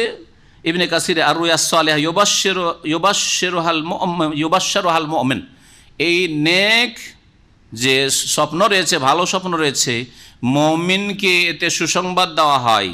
এটা জুজ মিন 49 জুজ মিনান নবুয়া, নবুয়াতের একটা অংশ। কোনো হাদিসে বলা হয়েছে 46, এখানে 49 বলা হয়েছে। যাই হোক, নবুয়াতের একটা অংশ, তার নবুয়াতের একটা অংশ হচ্ছে নবীগণ সুসংবাদ দিতে এসছেন, আর এটা হচ্ছে সুসংবাদ। আপনি হয়তো বিব্রত ছিলেন, পেরেশান ছিলেন যে কি করব না করব, কি যে করব, আর স্বপ্ন দেখছেন। স্বপ্ন দেখার পরে মনটা স্থির হয়ে গেল যে না ভাই কাজটা করেই ফেলি, বা একটা খারাপ স্বপ্ন দেখলেন যে এই কাজটা করতে গিয়ে দেখছি খারাপ একটা দৃশ্য দেখলাম, তারপর আপনি না ভাই সতর্ক হয়ে যায়, তো এই সুসংবাদ আপনার জন্য। তো এইরকম হতে পারে, কিন্তু সব সময় নয়। আর অনেকে মনে করেন যে ইস্তেখারা হলে স্বপ্ন জরুরি নাই, এটাও নয়, এগুলো জাল হাদিস, সহি হাদিস নয়। আর তারপরে ইস্তেখারা করলে আপনাকে স্বপ্ন দেখতেই হবে এমনও কথা নাই। এই বিষয়গুলিও জানা জরুরি, আর এই ক্ষেত্রে সতর্ক থাকা জরুরি। তবে মুমিন স্বপ্ন দেখতে পারে, অস্বীকার করার কিছু নাই। তারপর আল্লাহ পাক বলছেন ওয়ালা ইয়াহজুনকা কাউলুহুম, নবী করিম সাল্লাল্লাহু আলাইহি ওয়াসাল্লামকে সান্ত্বনা দিয়ে বলছেন, হে নবী তাদের কথা তোমাকে যেন দুঃখিত না করে, চিন্তিত না করে। তাদের কথা মানে কাফেরদের কথা। কাফেররা যেমন গালমন্দ করছে, সমালোচনা করছে, মানসিক শারীরিক বিভিন্ন রকমের নির্যাতন তাদের মাধ্যমে হচ্ছে, ওতে যেন তোমার কোনো কষ্ট না হয়। ইন্নাল ইজ্জাতা লিল্লাহি জামিয়া, শুনে রাখো নিশ্চয় সমস্ত ইজ্জতের মালিক, শক্তি সামর্থ্যের মালিক একমাত্র আল্লাহ রাব্বুল আলামিন। ইজ্জত মানে ইজ্জত হয় আরবিতে, আর ইজ্জত মানে শক্তি হয়। এই জন্য আজিজ মানে মহাপরাক্রান্ত, আজিজ মানে সর্বজয়ী। তো ইজ্জত থেকে আজিজ শব্দটি, এই জন্য শক্তির অর্থ করলাম, দুটোই অর্থ এখানে সামিল রয়েছে। তারপর আল্লাহ পাক বলছেন হুয়াস সামিউল আলিম, তিনি আল্লাহ সর্বশ্রোতা, সব কিছু শোনেন এবং সর্বজ্ঞ, সব কিছু জানেন। সুতরাং আল্লাহ জানছেন, শুনছেন যে কাফেররা কি বলছে তোমার সম্পর্কে, তাও শুনছেন, কাফেররা কি চক্রান্ত করছে তাও আল্লাহ জানছেন। সুতরাং তুমি চিন্তা করিও না। এতে যেমন নবী সাল্লাল্লাহু আলাইহি ওয়াসাল্লামকে সান্ত্বনা দেওয়া হয়েছে, আপনি যদি দিনের খেদমত করেন আপনাকেও সান্ত্বনা দেওয়া হয়েছে। মানুষের কথাতে আপনি দুঃখ করিয়েন না, আপনাকে দাজ্জাল বলবে, আপনাকে কাজ্জাল বলবে, ইয়ে হচ্ছে সোজা জাহান্নামের দিকে ডাকছে, আর কত কি বলবে, অথচ আপনি নিশ্চিত যে আপনি কোরআন এবং হাদিসের দিয়ে দাওয়াত দিচ্ছেন, আল্লাহ এবং রসুলের কথার দিকে দাওয়াত দিচ্ছেন। এই ক্ষেত্রে নিশ্চিত হইতে হবে। আপনি শিরিক বিদাতের দিকে ডাকবেন, আর কেউ যদি আপনাকে দাজ্জাল কাজ্জাব বলে, তাহলে তাদের বলার অধিকার আছে, কারণ সতর্ক করা জরুরি, না হলে বহু লোককে জাহান্নামে নিয়ে চলে যাচ্ছেন। কিন্তু সত্যি যদি কোরআন সুন্নাহর দলিল ভিত্তিক কথা বলেন, তারপরেও যদি গাল খেতে হয়, তাহলে এটা আম্বিয়া রাসূলুল্লাহর সুন্নত, তাদের জাতিরাও গাল দিয়েছে। সুতরাং আপনি এতে কোনো কষ্ট নেবেন না। ওয়ালা ইয়াহজুনকা কাউলুহুম, এতে সকলে যেন সান্ত্বনা রয়েছে। আলা শুনে রাখো, ইন্না লিল্লাহি মান ফিস সামাওয়াতি ওয়া মান ফিল আরদ, নিঃসন্দেহে আল্লাহর জন্য যে কেউ আকাশে রয়েছে, ওমান ফিল আরদ, যে কেউ জমিনে রয়েছে। ওমা ইয়াত্তাবিউল্লাযীনা ইয়াদউনা মিন দুনিল্লাহি শুরাকা, আল্লাহ পাক রব্বুল আলামিন তাহলে প্রথম অংশ বললেন যে আসমানে জমিনে যে কেউ রয়েছে আর যা কিছুই রয়েছে, মায়ের অর্থে নেওয়া যেতে পারে কখনো কখনো, সব কিছুর মালিক আল্লাহ রাব্বুল আলামিন। ফেরেশতা মালায়েকার মালিক আল্লাহ, মানুষের মালিক আল্লাহ, জিনের মালিক আল্লাহ, এছাড়া যত বস্তু রয়েছে সব কিছুর মালিক আল্লাহ রাব্বুল আলামিন। ওমা ইয়াত্তাবিউল্লাযীনা ইয়াদউনা মিন দুনিল্লাহি শুরাকা, এই মাটা হচ্ছে ইস্তেফহামিয়া, জিজ্ঞাসামূলক। এই জন্য বলে দিচ্ছি যে এই রকম জায়গাগুলো তফসির করতে গিয়ে অনেকেই আরবিতে সিদ্ধান্ত নিতে পারেন না যে এটা জিজ্ঞাসার অর্থ করব, না মা মানে নায়ের অর্থ করব, নাকি মা মৌসুলা আল্লাজি যার অর্থ করব, বিব্রত পেরেশান হয়ে যাবেন। এইরকম জায়গাগুলোতে আপনাকে স্থির করতে হবে যে মুফাসসিরগণ কি ভঙ্গিমাতে তাফসিরটা করেছেন। হয়তো শাব্দিক ব্যাখ্যা করেননি, এইভাবে আমি খুলে যেমন বললাম এটা হয়তো বলেননি তফসিরে, কিন্তু তফসিরটা করেছেন কিভাবে, ওতে গিয়ে মাটা কোন পর্যায়ে গিয়ে পড়ছে। মা কয়েক রকমের, আর এক একটার অর্থ এক এক রকম হয়ে যাবে। মা যদি যখন ইস্তিফহাম জিজ্ঞাসামূলক হবে, তখন ওর মানে কি হবে, কোন বস্তু বা কোন জিনিসটা, সহজ ভাষায়, তাই না? তো আল্লাহ কি বলছেন, ওমা ইয়াত্তাবিউল্লাযীনা ইয়াদউনা মিন দুনিল্লাহি শুরাকা, বলছেন ওই সব লোকেরা যারা আল্লাহকে বাদ দিয়ে অন্য শরীকদেরকে আহ্বান করে, তারা কোন জিনিসের অনুসরণ করে। দেখলেন তরজমার সাথে আপনাকে গ্রামার বুঝিয়ে দিলাম যে এখানে মা কি আছে, বুঝা গেছে। আইয়ু শাইইন ইয়াত্তাবিউ, কোন জিনিসের অনুসরণ করে, আল্লাযীনা ইয়াদউনা মিন দুনিল্লাহ, যারা আল্লাহকে বাদ দিয়ে আহ্বান করে, ডাকে, শুরাকা অন্যান্য শরীকদের, হ্যাঁ, আল্লাহর অংশী সাব্যস্ত করে তাদেরকে যে আহ্বান করে, ডাকে বা তাদের পূজা করে, ওরা কিসের অনুসরণ করে? তারা কি আল্লাহর আসমানি সিলেবাসের অনুসরণ করে, নবী রাসূলগণের অনুসরণ করে, হ্যাঁ, আল্লাহ নাজিলকৃত বিধানের অনুসরণ করে? না, কোনো দলিল প্রমাণের অনুসারী নয় তারা। কিসের অনুসারী? তারা অনুমানের অনুসারী, তার ধারণা ভিত্তিক জীবনযাপন, কপোল কল্পিত ধর্ম তাদের। আল্লাহ বলছেন ইয়াত্তাবিউনা ইল্লা যান, নিজেই জবাব দিচ্ছেন আল্লাহ রাব্বুল আলামিন। তারা অনুসরণ করা না একমাত্র তাদের কল্পনা বা ধারণা ছাড়া, অনুমান কল্পনা ধারণা ছাড়া অন্য কিছুরই তারা অনুসরণ করে না। ওয়া ইনহুম ইল্লা ইয়াখরুসুন, একমাত্র তারা অনুমান করে থাকে, অনুমান ভিত্তিক ধর্ম। ধারণা হইলেই হলে চলো এইরকম একটা পূজা শুরু করা যায়। নতুন নতুন পূজা শুরু হচ্ছে হিন্দুদের মধ্যে, দেখা যাচ্ছে নতুন নতুন এই 10-15 বছরের মধ্যে দেখছি ভারতে দেখা যায় যে বোলবম একটা পূজা শুরু হয়েছে, যেটা আজকে থেকে 30-40 বছর আগে ছিল না। যারা ভারতের লোক তারা জানবেন হয়তো, বোলবম করে সব নারী পুরুষ একই গাড়িতে সব এখান থেকে ওখানে হলুদ পোশাক পরে যাচ্ছে, নতুন পূজা শুরু হয়েছে। তো এই রকমের নতুন নতুন মাজার, নতুন নতুন পীরনি, মুরিদ বানাচ্ছে, নতুন ধর্ম শুরু হয়েছে, কে মেহেদি হয়েছে, কে আর কিছু হয়েছে। তো এরা কি করে, ইনহুম ইল্লা ইয়াখরুসুন, এরা ধ্যান ধারণার শুধু অনুসরণ করে, যেটা তার ধারণাতে শয়তান ফেলে দিল যে এইরকম কাজ করে একটা ভালো বিজনেস চলবে। হুয়াল্লাযী জাআলা লাকুমুল লাইলা লিতাসকুনু ফি, আল্লাহ তো সেই সত্তা যিনি তোমাদের জন্য রাত সৃষ্টি করেছেন। জাআলা মানে করেছেন কি করেছেন, সৃষ্টি করেছেন। লিতাসকুনু ফি, কিসের জন্য? রাত তোমাদের বিশ্রামের জন্য। ওয়ান্নাহারা মুবসিরা, আর তোমাদের দিনকে আল্লাহ সৃষ্টি করেছেন মুবসিরান, দর্শনের জন্য, দেখার জন্য, বিশ্রামের জন্য আর দর্শনের জন্য। রাতে বিশ্রাম করো, কারণ রাতের বিশ্রামটা আসল বিশ্রাম, দিনের ঘুম দিয়ে সেই আরামটা হয় না। আর দিনকে করেছেন কিসের জন্য? মুবসিরা, আবসার ইবসারা মানে দেখা থেকে ফাইলের শেখা, দর্শনের জন্য, দেখার জন্য। যদি সারা 24টা ঘন্টা যদি রাত হয়ে থেকে যেত, তাহলে ভালো করে কিছু দেখাও যেত না, কাজকর্ম করাও বড় জটিল। যতই যান্ত্রিক সভ্যতার উন্নতি হোক না কেন, এখনও সব জায়গাতে বিদ্যুৎ পৌঁছানো সম্ভব হয়নি। মরুভূমিতে কাজ করতে পারতেন? হ্যাঁ, আরও বহু রকমের কাজ আছে যে কাজগুলি করা সম্ভবই না অন্ধকার লাইট থাকলেও। ইন্না ফি যালিকা লাআয়াতিন লিকাওমিন ইয়াসমাউন, নিঃসন্দেহে এগুলিতে বহু শিক্ষণীয় বিষয় রয়েছে, নিদর্শন রয়েছে। লিকাওমিন, এমন জাতির জন্য যেই জাতি শোনে, শোনার মতো শুনে শুনে সাদরে গ্রহণ করে। কালু, এই কাফের মুশরিকেরা বলে, ইত্তাখাযাল্লাহু ওয়ালাদা, আল্লাহ সন্তান নিজের জন্য গ্রহণ করেছেন। মক্কার মুশরিকেরা বলতো যে ফেরেশতা, মালায়েকা আল্লাহর কন্যা, আল্লাহর মেয়ে, বানাতুল্লাহ। আর ইহুদিরা বলতো ওজাইর আল্লাহর পুত্র, খ্রিস্টানরা বলতো ঈসা আলাইহিস সালাম আল্লাহর পুত্র। আল্লাহ এই কাফেরদের, মুশরিকদের খণ্ডন করে বলছেন, কারণ এটি কুফরি, আল্লাহর অংশীদার স্থাপন করা, শিরক, বড় শিরক।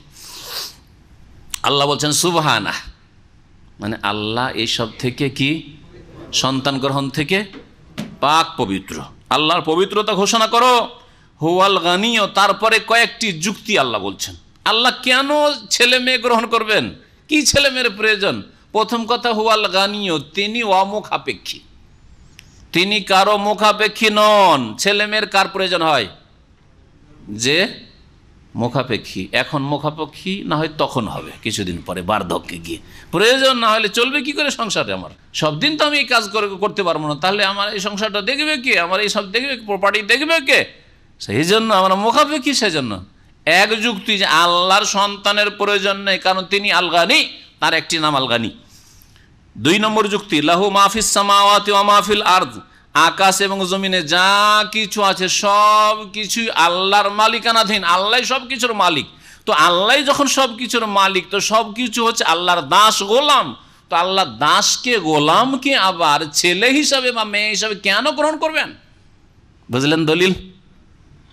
গোলামকে কেউ ছেলে হিসাবে, চাকরকে গ্রহণ করে? কোনো মহাজন একটা চাকর, ওর বাড়ি খাটে, আর তাও যদি কৃতদাস হয়, তাহলে ওকে ছেলে হিসাবে গ্রহণ করবে না? কখনো না।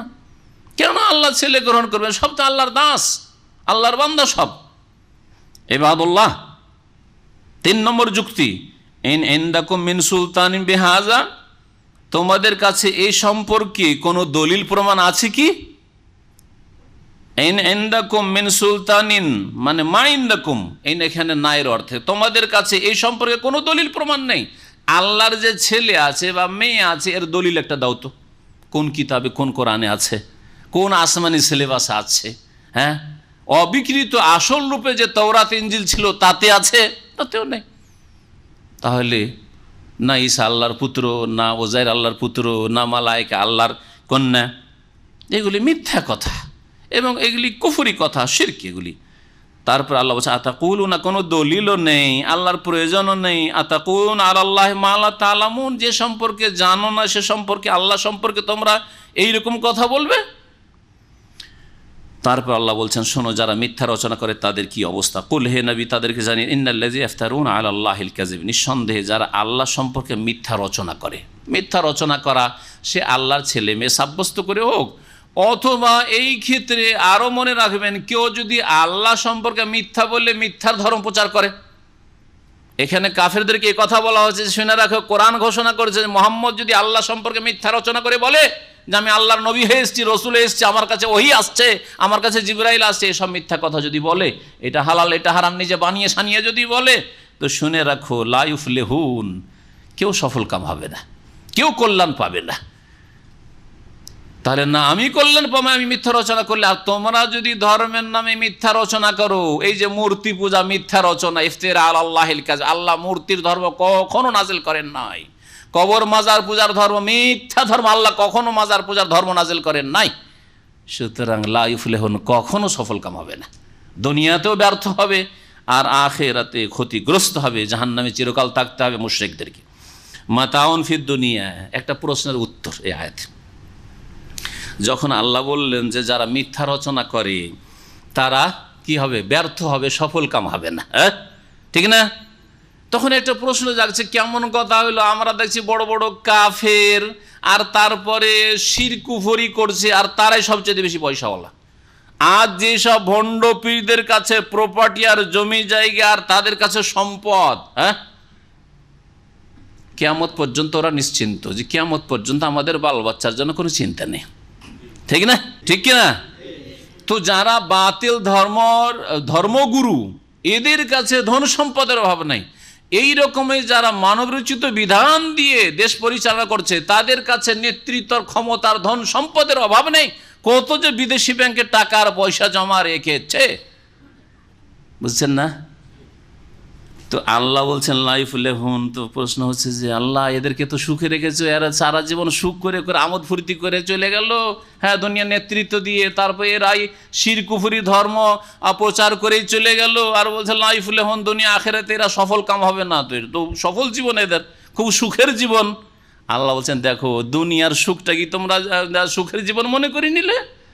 ওইটা আসলে জীবন না, ওইটা আসলে জীবন না। মাতাউন ফিদ দুনিয়া, জবাব দুনিয়ার, হ্যাঁ, সামান্য ভোগের সামগ্রী, ভোগ্যবস্তু। মাতাউন ভোগ্যবস্তু, আর মাতাউন তারপরেও নাকেরা বলা হয়েছে, মানে তুচ্ছ। মাতাউন ইয়াসির, সামান্য দুনিয়ার ভোগ্যবস্তু। সুম্মা ইলাইনা মারজিউন, তারপরে আমার কাছে তাদেরকে ফিরে আসতে হবে। এই সব যারা ধর্মের নামে ভণ্ডামি করেছে তাদেরকে ফিরে আসতে হবে। শিরক কুফরির বিদাতের ধর্ম প্রচার করেছে, সুম্মা ইলাইনা মারজিউন, ফিরে আসতে হবে। যারা জুলম অত্যাচারের নেতৃত্ব দিয়েছে আর খুব সুখের জীবন কাটিয়ে দুনিয়া চলে গেছে, মাতাউন ফিদ দুনিয়া, খুব ভোগ বিলাস করেছে, আমার কাছে ফিরে আসতে হবে। সুম্মা নুযীকুহুমুল আযাবাশ শাদীদ বিমা কানু ইয়াকফুরুন, তারপরে তাদেরকে কঠোর শাস্তির আস্বাদন করাবো, বিমা কানু ইয়াকফুরুন, তাদের কুফরির কারণে।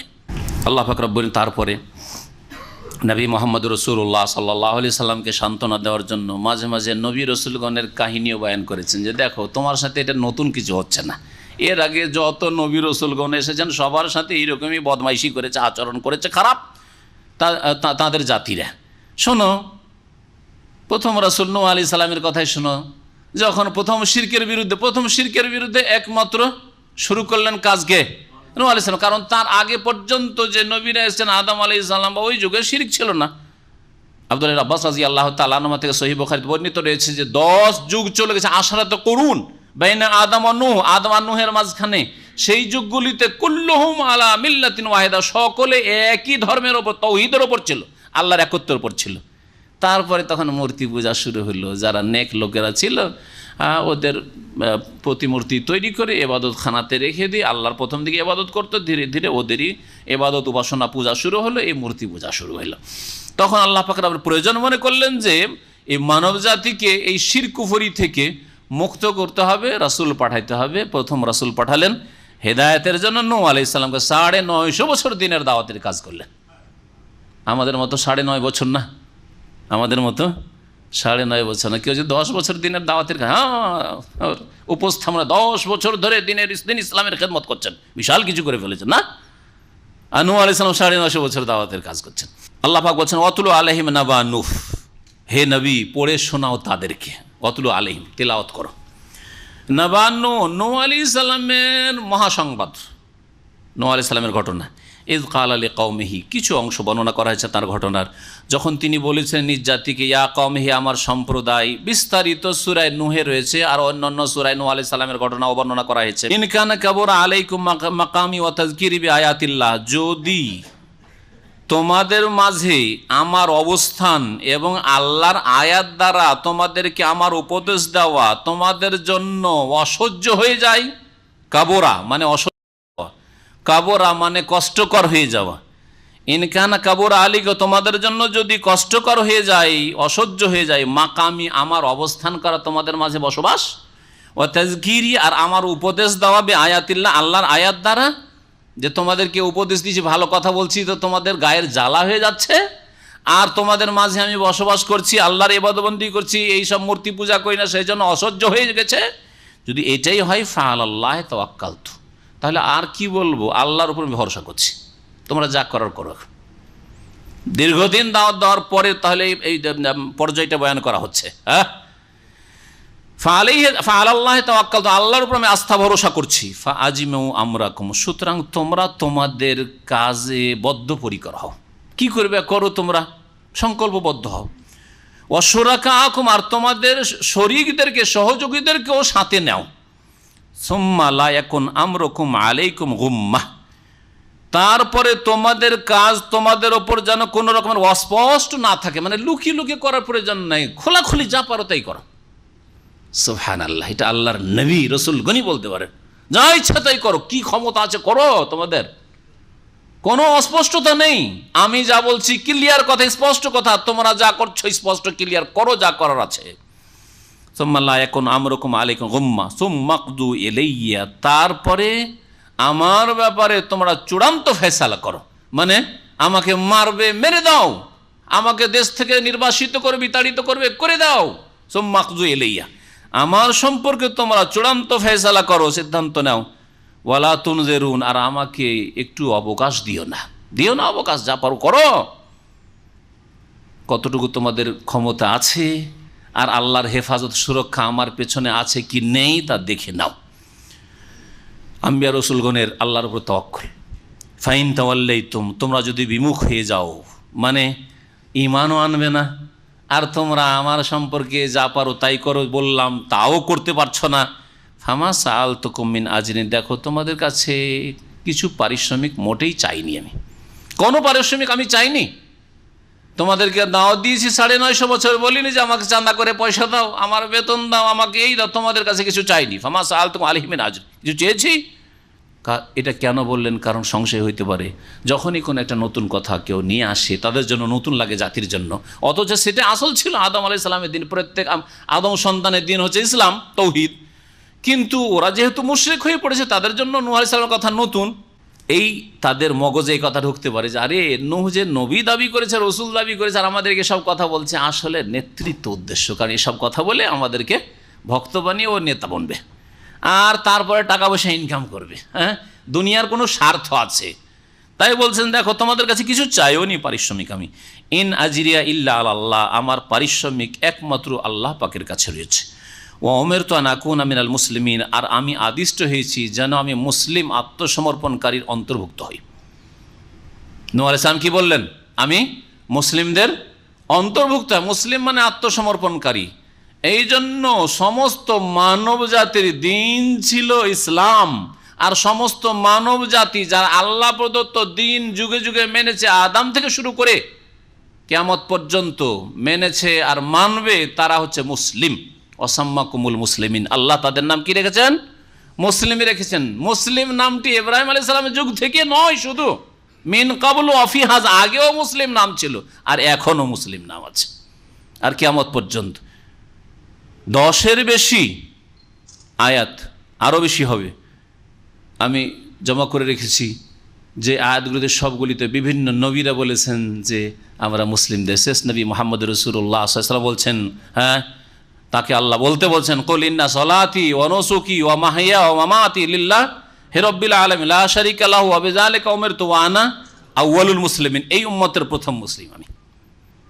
আউয়াল মুসলিম মানে এই নয় যে প্রথম মুসলিম শুরু হলো, এই উম্মতের প্রথম মুসলিম আমি। কিন্তু মুসলিম নামের সাথে এই আয়াতগুলি পেশ করে কিছু লোকের বাড়াবাড়ি অল্প বিদ্যা নিয়ে যে আর কোন নাম পরিচিতির জন্য ফিতনার যুগে বিদআতের যুগে দেওয়া যাবে না, এটি আবার আর এক ভুল। এই ভুলে হ্যাঁ, এক গর্ত থেকে উঠেছে আর এক গর্তে পড়েছে, আর এই বাড়াবাড়ি শুরু করেছে, এটা বড় ভুল।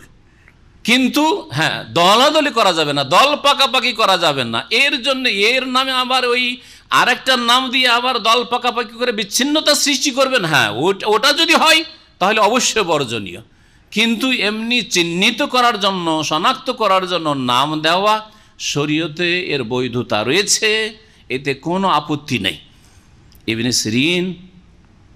ইবনে সিরিন বলছেন রাহমাতুল্লাহ, প্রখ্যাত সাহাবী, কানু লা ইয়াসালুন আনিল ইসনাদ, সহিহ মুসলিমের ভূমিকাতে রয়েছে, মুসলিম শরীফ পাবেন।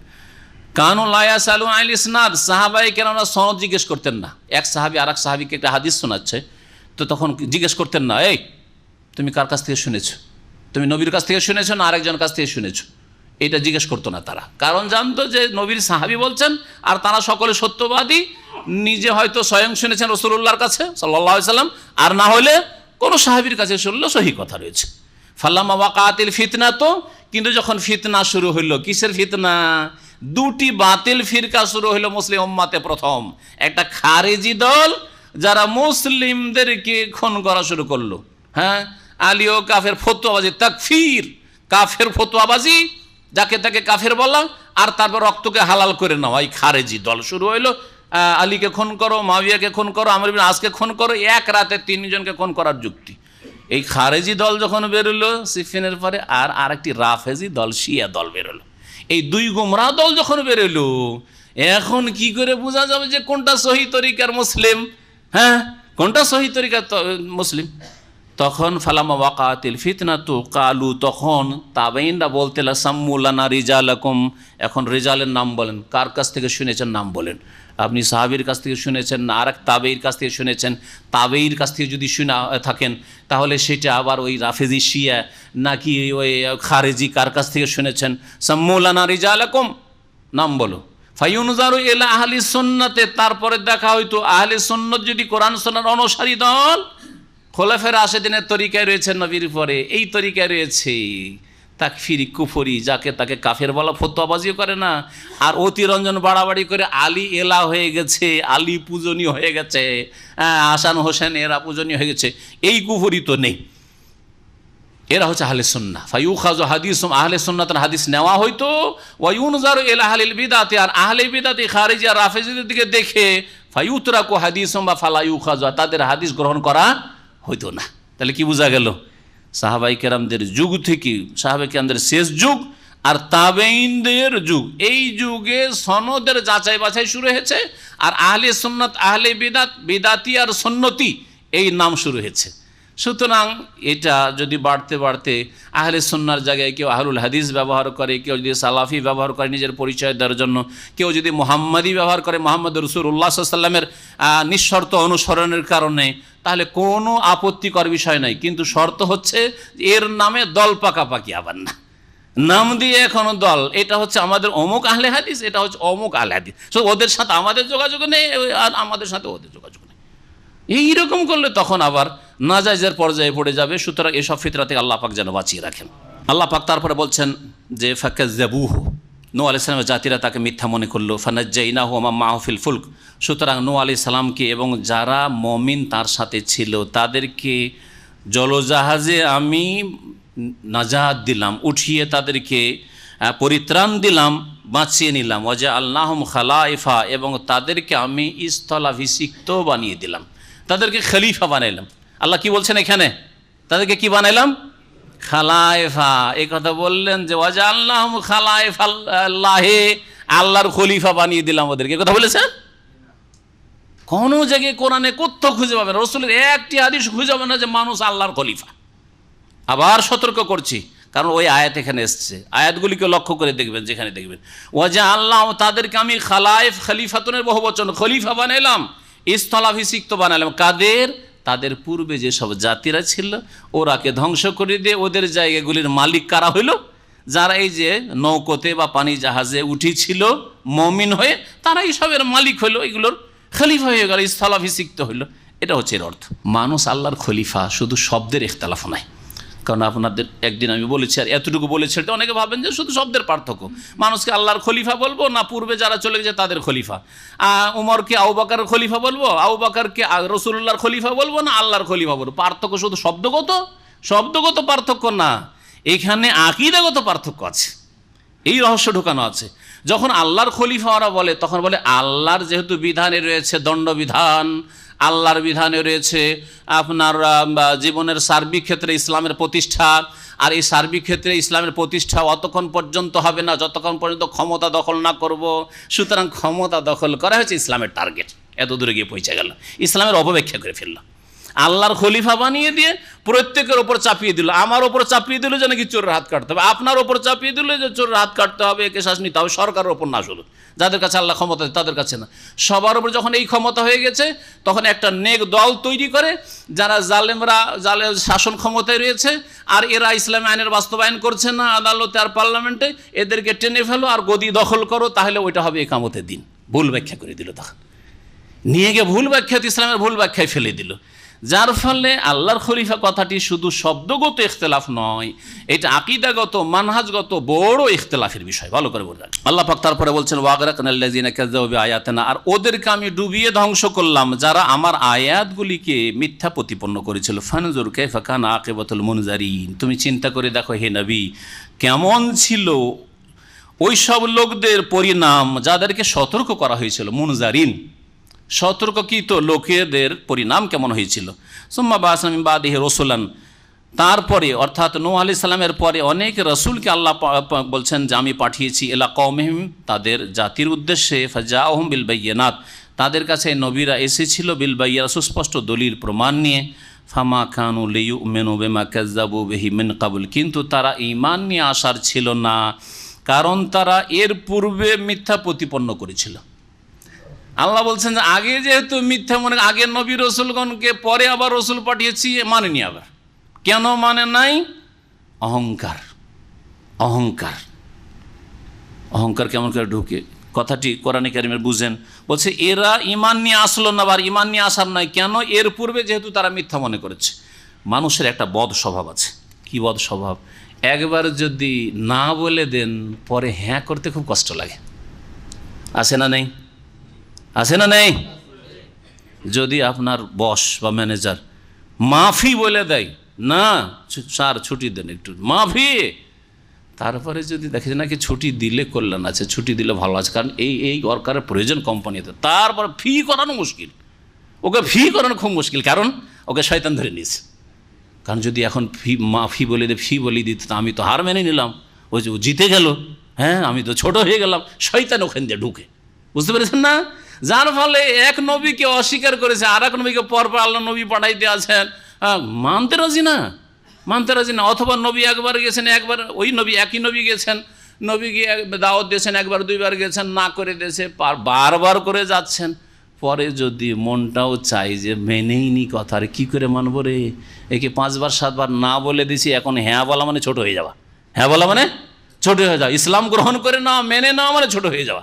বিদআতপন্থীদের কাছে 2-4বার দাওয়াত নিয়ে গেছে, 2-4বার আপনাকে না করেছে, পরে বুঝতে পারলেও আপনার কাছে হ্যাঁ করতে কষ্ট লাগে, হ্যাঁ করতে অনেক সময় কষ্ট লাগে। একমাত্র তখনই যখন আল্লাহর ভয় থাকবে, পরকালের মুক্তিটা তার উপর প্রাধান্য পাবে, তখন না রে ভাই ছোট হওয়া নাই, দুনিয়ার ছোট হওয়াটা ভালো, ছোট হয়ে কী আছে, এতদিন ভুলে ছিলাম, অসুবিধা নেই। শুনবেন মজার কথা, একজন বড় আলেম, নাম বলছি না, বড় আলেম, আর আমাকে খুব বড় ব্যক্তি তার সাথে বসে এই আলোচনা শুনিয়েছেন। ওকে বলে যে আপনি যে এই তফসিরে লিখলেন যে আল্লাহ নিরাকার, আপনি কোরআনের হাদিসের দলিলগুলো কি এখন স্পষ্ট হয়নি আপনার সামনে? এতদিন নয় আকিদা জানতেন না, আরব দেশের কিতাবগুলি আসার পরে এই বিষয়টা তো স্পষ্ট যে আল্লাহর হাত আছে, আল্লাহর চোখ আছে, আল্লাহ পাকের চেহারা আছে, এগুলি কি আপনার স্পষ্ট নয়? তখন ভালো মজার কথা শোনেন, বলছে যে কথা তো ঠিকই গো, কিন্তু এতদিন সারা জীবন এটাই শিক্ষা দিয়ে আসলাম, এটাই বলে আসলাম, লিখে আসলাম, এখন কি করি বলি যে আল্লাহর আকার আছে, আর কি করে বলি যে আল্লাহর চেহারা আছে আর আল্লাহর হাত আছে? বুঝতে পারছেন? মানহানির ব্যাপার স্যাপার। আরও মজার কথা শোনেন, আমাদের ওস্তাদ ছিল 5 ওয়াক্ত মোনাজাত করাইতো, বড় আলেম। মোনাজাতের তার ছাত্ররা অনেক বোঝাবার চেষ্টা করেছে, মোনাজাত বোঝাবার চেষ্টা করেছে, না মোনাজাত ছাড়বো না, কারণ আরে এতদিন কইরা এলাম, বয়স 80 বছর হয়ে গেছে মোনাজাত করতে করতে 5 ওয়াক্ত নামাজের পরে, আর যদি এখন যদি এই সম্মিলিত মোনাজাত ছেড়ে দিই তো এই ছাত্রদের কাছে হার মানতে হচ্ছে। ছাত্ররা এসে আমাকে শিক্ষা দিবে সৌদি আরব থেকে পড়ে এসে যে এই সম্মিলিত নামাজের পরে একসাথে মোনাজাত নেই, এই দুয়া জিকির আজকারগুলি আছে, পড়া আছে, মানতে সারা জীবন ধরে মোনাজাত করে গেল। মজার কথা, এক জলসায় একটা মোনাজারে তর্কতে গেছে, আবার আহলে হাদিস কিছুদিন মোনাজারা চলেছে, তর্ক চলেছে এই নিয়ে। একদল আহলে হাদিস বলছে দোয়া করে নিতে হবে, আর একদল বলছে করতে দিব না, এই 2 দলে মোনাজারা হয়েছে। মোনাজারা থেকে কিছুই বলতে পারেনি, স্টেজ থেকে নেমে এসছে, কোনো জবাব দিতে পারেনি, কারণ ওদের দলিল যখন মজবুত দেখেছে, ও আর দলিলের কাছে যায়নি, ওখান থেকে সভাপতি ছিলেন নেমে চলে এসছে। পরে চিঠি লিখছে, তার চিঠি ধরা পড়েছে যারা দোয়া পক্ষে নয় তাদের কাছে। চিঠিতে লিখছে যে এলাকাবাসীর কাছে যারা যারা ইমাম আছে তাদের কাছে মোনাজাত করিয়ে নেবেন, যদি মোনাজাত না করে তাহলে মসজিদকে পিটিয়ে বের করে দেবেন। আহলে হাদিস আলেমের কথা বলছি, আশ্চর্য হয়ে যাবেন, এটা কিসের আহলে হাদিস? আবার এটা তো পাক্কা মুকাল্লেদেরা। আরে ইমাম আবু হানিফা, শাফি, মালিক আহমদের মোকাল্লেদ হওয়া, নাজির হোসেন দেহলভির মোকাল্লেদ হচ্ছে তো অনেক ভালো, অনেক ভালো। এই তকলিদ তো ইসলামে নাই যে অন্ধ অনুসরণ করবেন আপনি। তারপরে কি আত্মহংকার, আখাজাত হল ইজ্জাত বিল ইসমে, পাপ হলেও মান সম্মানের ব্যাপার হয়ে গেছে, পজিশনের ব্যাপার হয়েছে, ইজ্জতের মশলা হয়ে গেছে। না, ইজ্জত, নিজের ইজ্জতটাকে বড় করে দেখবেন না, আপনি দিন ইসলামের হেফাজতটাকে বড় করে দেখবেন। এসব ঘটনা সত্য ঘটনা বলছি, এমন না যে কাল্পনিক কথা আপনাদেরকে বলছি। আল্লাহ হেফাজত করেন। তো নবী রাসূলগণদের সাথে এইরকমই হয়েছে যে একটা জিনিস একবার না করে দেওয়ার পরে আবার কেমন করে মানবো, মানতে রাজি হয়নি। আল্লাহ বলছেন কি বলছেন আল্লাহ পাক বলেন, ফামা কানুল ইউমিনু, তারা ঈমান নিয়ে আসার ছিল না, ঈমান নিয়ে আসবে না। কেন? বেমা কাযযাবু বিহি মিন কাবলু, কারণ সেটাকে এর পূর্বে মিথ্যা মনে করেছে, এর আগে মিথ্যা মনে করেছে, এখন কি করে ঈমান নিয়ে আসবো? এতদিন মিথ্যা মিথ্যা বললাম, এখন বলে দেবো সত্য, মান সম্মানের ব্যাপার হয়ে যাবে। অহংকার তাহলে সত্য গ্রহণে বাধা, অহংকার সত্য গ্রহণে বাধা। মূসা আলাইহিস সালামের ঘটনা যখন আসবে তাতে দেখবেন যে আরও বেশ কিছু বাধা রয়েছে। অজ্ঞতা বড় বাধা, জানে না, জাহেল, সেই জন্য বাধা, মানতে চায় না হক কথা। গোঁড়ামি বাধা, মগজ বন্ধ রেখে যা কিছু ঢোকান আমাকে বুঝাইতে পারবেন না আপনি, ওসব বলে আপনার লাভ নেই, গোঁড়ামি। আল্লাহ পাক বলছেন কাযালিকা নাতবাওয়ালা কুলুবিল মুতাদিন, এইভাবে আমি মোহর লাগিয়ে দিই সীমালঙ্ঘনকারীদের হৃদয়ের ওপর। সুম্মা বা'আসনা মিন বাদিহি মূসা ওয়া হারুনা ইলা ফিরআউনা ওয়া মালাইহি, আল্লাহ পাক অতঃপর আমি তাদের পরে, মানে এর মাঝখানে যে নবী রসুলগণ আসলেন, নূহ আলাইহিস সালাম থেকে শুরু করে মূসা আলাইহিস সালাম পর্যন্ত অনেক নবী রসুলগণ এসেছেন, যাদের কিছু আল্লাহ বয়ান করেছে, অধিকাংশ বয়ান করেননি। তাদের পর আল্লাহ পাক বলছেন যে আমি মূসা এবং হারুনকে প্রেরণ করলাম নবী রসুল করে এলা ফিরাউন, ফিরাউনের কাছে, ওয়া মালাইহি, এবং তার যারা প্রধান, তার সভার যারা প্রধান তাদের কাছে। বি আয়াতানি, কিনে আমার আয়াত নিয়ে, আল্লাহ পাকের আয়াত অর্থাৎ মুজিজা নিয়ে। মূসা আলাইহিস সালামকে প্রসিদ্ধ 9টি মুজিজা দেওয়া হয়েছিল। এই 9 মুজিজার কথা সূরাতুল ইসরা, সূরা বনী ইসরাঈলের আয়াত নম্বর 10-এ আল্লাহ পাক উল্লেখ করেছেন, ওয়ালাকাদ আতাইনা মূসা 9 আয়াতিন বাইয়িনাত ফাসআল বনী ইসরাঈল ইলা আখিরিল আয়াত। তো আল্লাহ পাক 9 মুজিজার কথা বলছে, তার মধ্যে একটি ছিল লাঠি, লাঠি নিক্ষেপ করলে সেটা বিশাল সাপে রূপান্তরিত হইতো। আর আরেকটা ছিল কি, ইয়াদে বায়জা, বগলে হাত দিয়ে বের করলে একেবারে চাঁদের মতো ঝকঝক করে চমকিত। জি, এইরকম আল্লাহ পাক রব্বুল তাকে বেশ কিছু মুজিজা দিয়েছিলেন। এই আয়াতে ওই মুজিজা বোঝানো হয়েছে। ফাস্তাকবারু, তাহলে আল্লাহ পাকের এগুলি কুদরতি আয়াত, সৃষ্টিগত আয়াত, আয়াতে কৌনিয়া। আর তাওরাতের যেগুলি বিধান সেগুলি হচ্ছে শরীয়তগত বিধানগত আয়াত। কোরআনে কারীমের যেগুলি বিধান সেগুলি হচ্ছে বিধানগত শরঈ আয়াত। তো আয়াত 2 রকমের। ফাস্তাকবারু, কিন্তু তারা অহংকার প্রদর্শন করেছিল, ওয়াকানু কওমান মুজরিমিন, আর তারা বড়ই অপরাধী পাপাচারী জাতি ছিল। ফালাম্মা জাআহুমুল হাক্কু মিন ইনদিনা, যখন তাদের কাছে আমার পক্ষ থেকে সত্য আগমন করে, কালু, তখন তারা বলেছিল ইন্না হাযা লাসিহরুম মুবিন, নিঃসন্দেহে এটা হচ্ছে সুস্পষ্ট জাদু। মূসা, এগুলি তোমার জাদু। কালা মূসা, মূসা আলাইহিস সালাম বললেন, আতাকুলুনা লিল হাক্কি লাম্মা জাআকুম আসিহরুন হাযা ওয়ালা ইউফলিহুস সাহিরুন, তোমরা কি সত্য তোমাদের কাছে আগত হওয়ার পরে সত্য সম্পর্কে বলবে যে এটা জাদু? আসিহরুন হাযা, এটা কি আসলে জাদু? তোমরা জাদু বলবে? ওয়ালা ইউফলিহুস সাহিরুন, অথচ জাদুকররা কখনো সফল কাম হয় না। আমি যদি জাদুকর হই, আমার এটা জাদু, লাঠি জাদু, আর জাদুকর যদি আমি হই, তাহলে জাদুকর জেনে রাখো যে কখনো সফলতা লাভ করে না, ব্যর্থ হয়, শেষ পরিণামে লাঞ্ছিত অপদস্থ হয়। যত জাদুকররা রয়েছে বড় কষ্ট পেয়ে মারা যায়, দুনিয়াতেই বড় কষ্ট পায়, বড় কষ্ট পায়। জিন শয়তানরা খুব কষ্ট দেয় জাদুকরদেরকে। গণক আর জাদুকর যারা আছে, ওঝা, এই সেই লোক যারা ওই জাদু করে, এক অপরকে বান মারায়, এরা বড় কষ্ট পেয়ে মারা যায়। এদেরকে জিন শয়তান বড় কষ্ট হয়, কারণ জিন শয়তানের ডিমান্ড তো অনেক থাকে তাদের কাছে, ডিমান্ড পুরা করতে করতে হয়রান হয়ে যায়, আর বড় আজাব তাদেরকে দেয় এই জিন শয়তানরা। তো আল্লাহ পাক বলছেন যে জাদুকর কখনো সফল হয় না, দুনিয়াতেও সফল হয় না, আর আখিরাতে তো সফল হয় না, চিরকালে জাহান্নামী, কারণ জাদুকর কাফের। কালু, তখন তারা বলেছে আজেতানা লিতালফিতানা আম্মা ওয়াজাদানা আলে আবানা, প্রথম কথা বলল মানুষকে দূরে সরাবার জন্য যে এটা হচ্ছে জাদু। জাদু বলে যদি সরানো না যায় তাহলে আরও কিছু যুক্তি।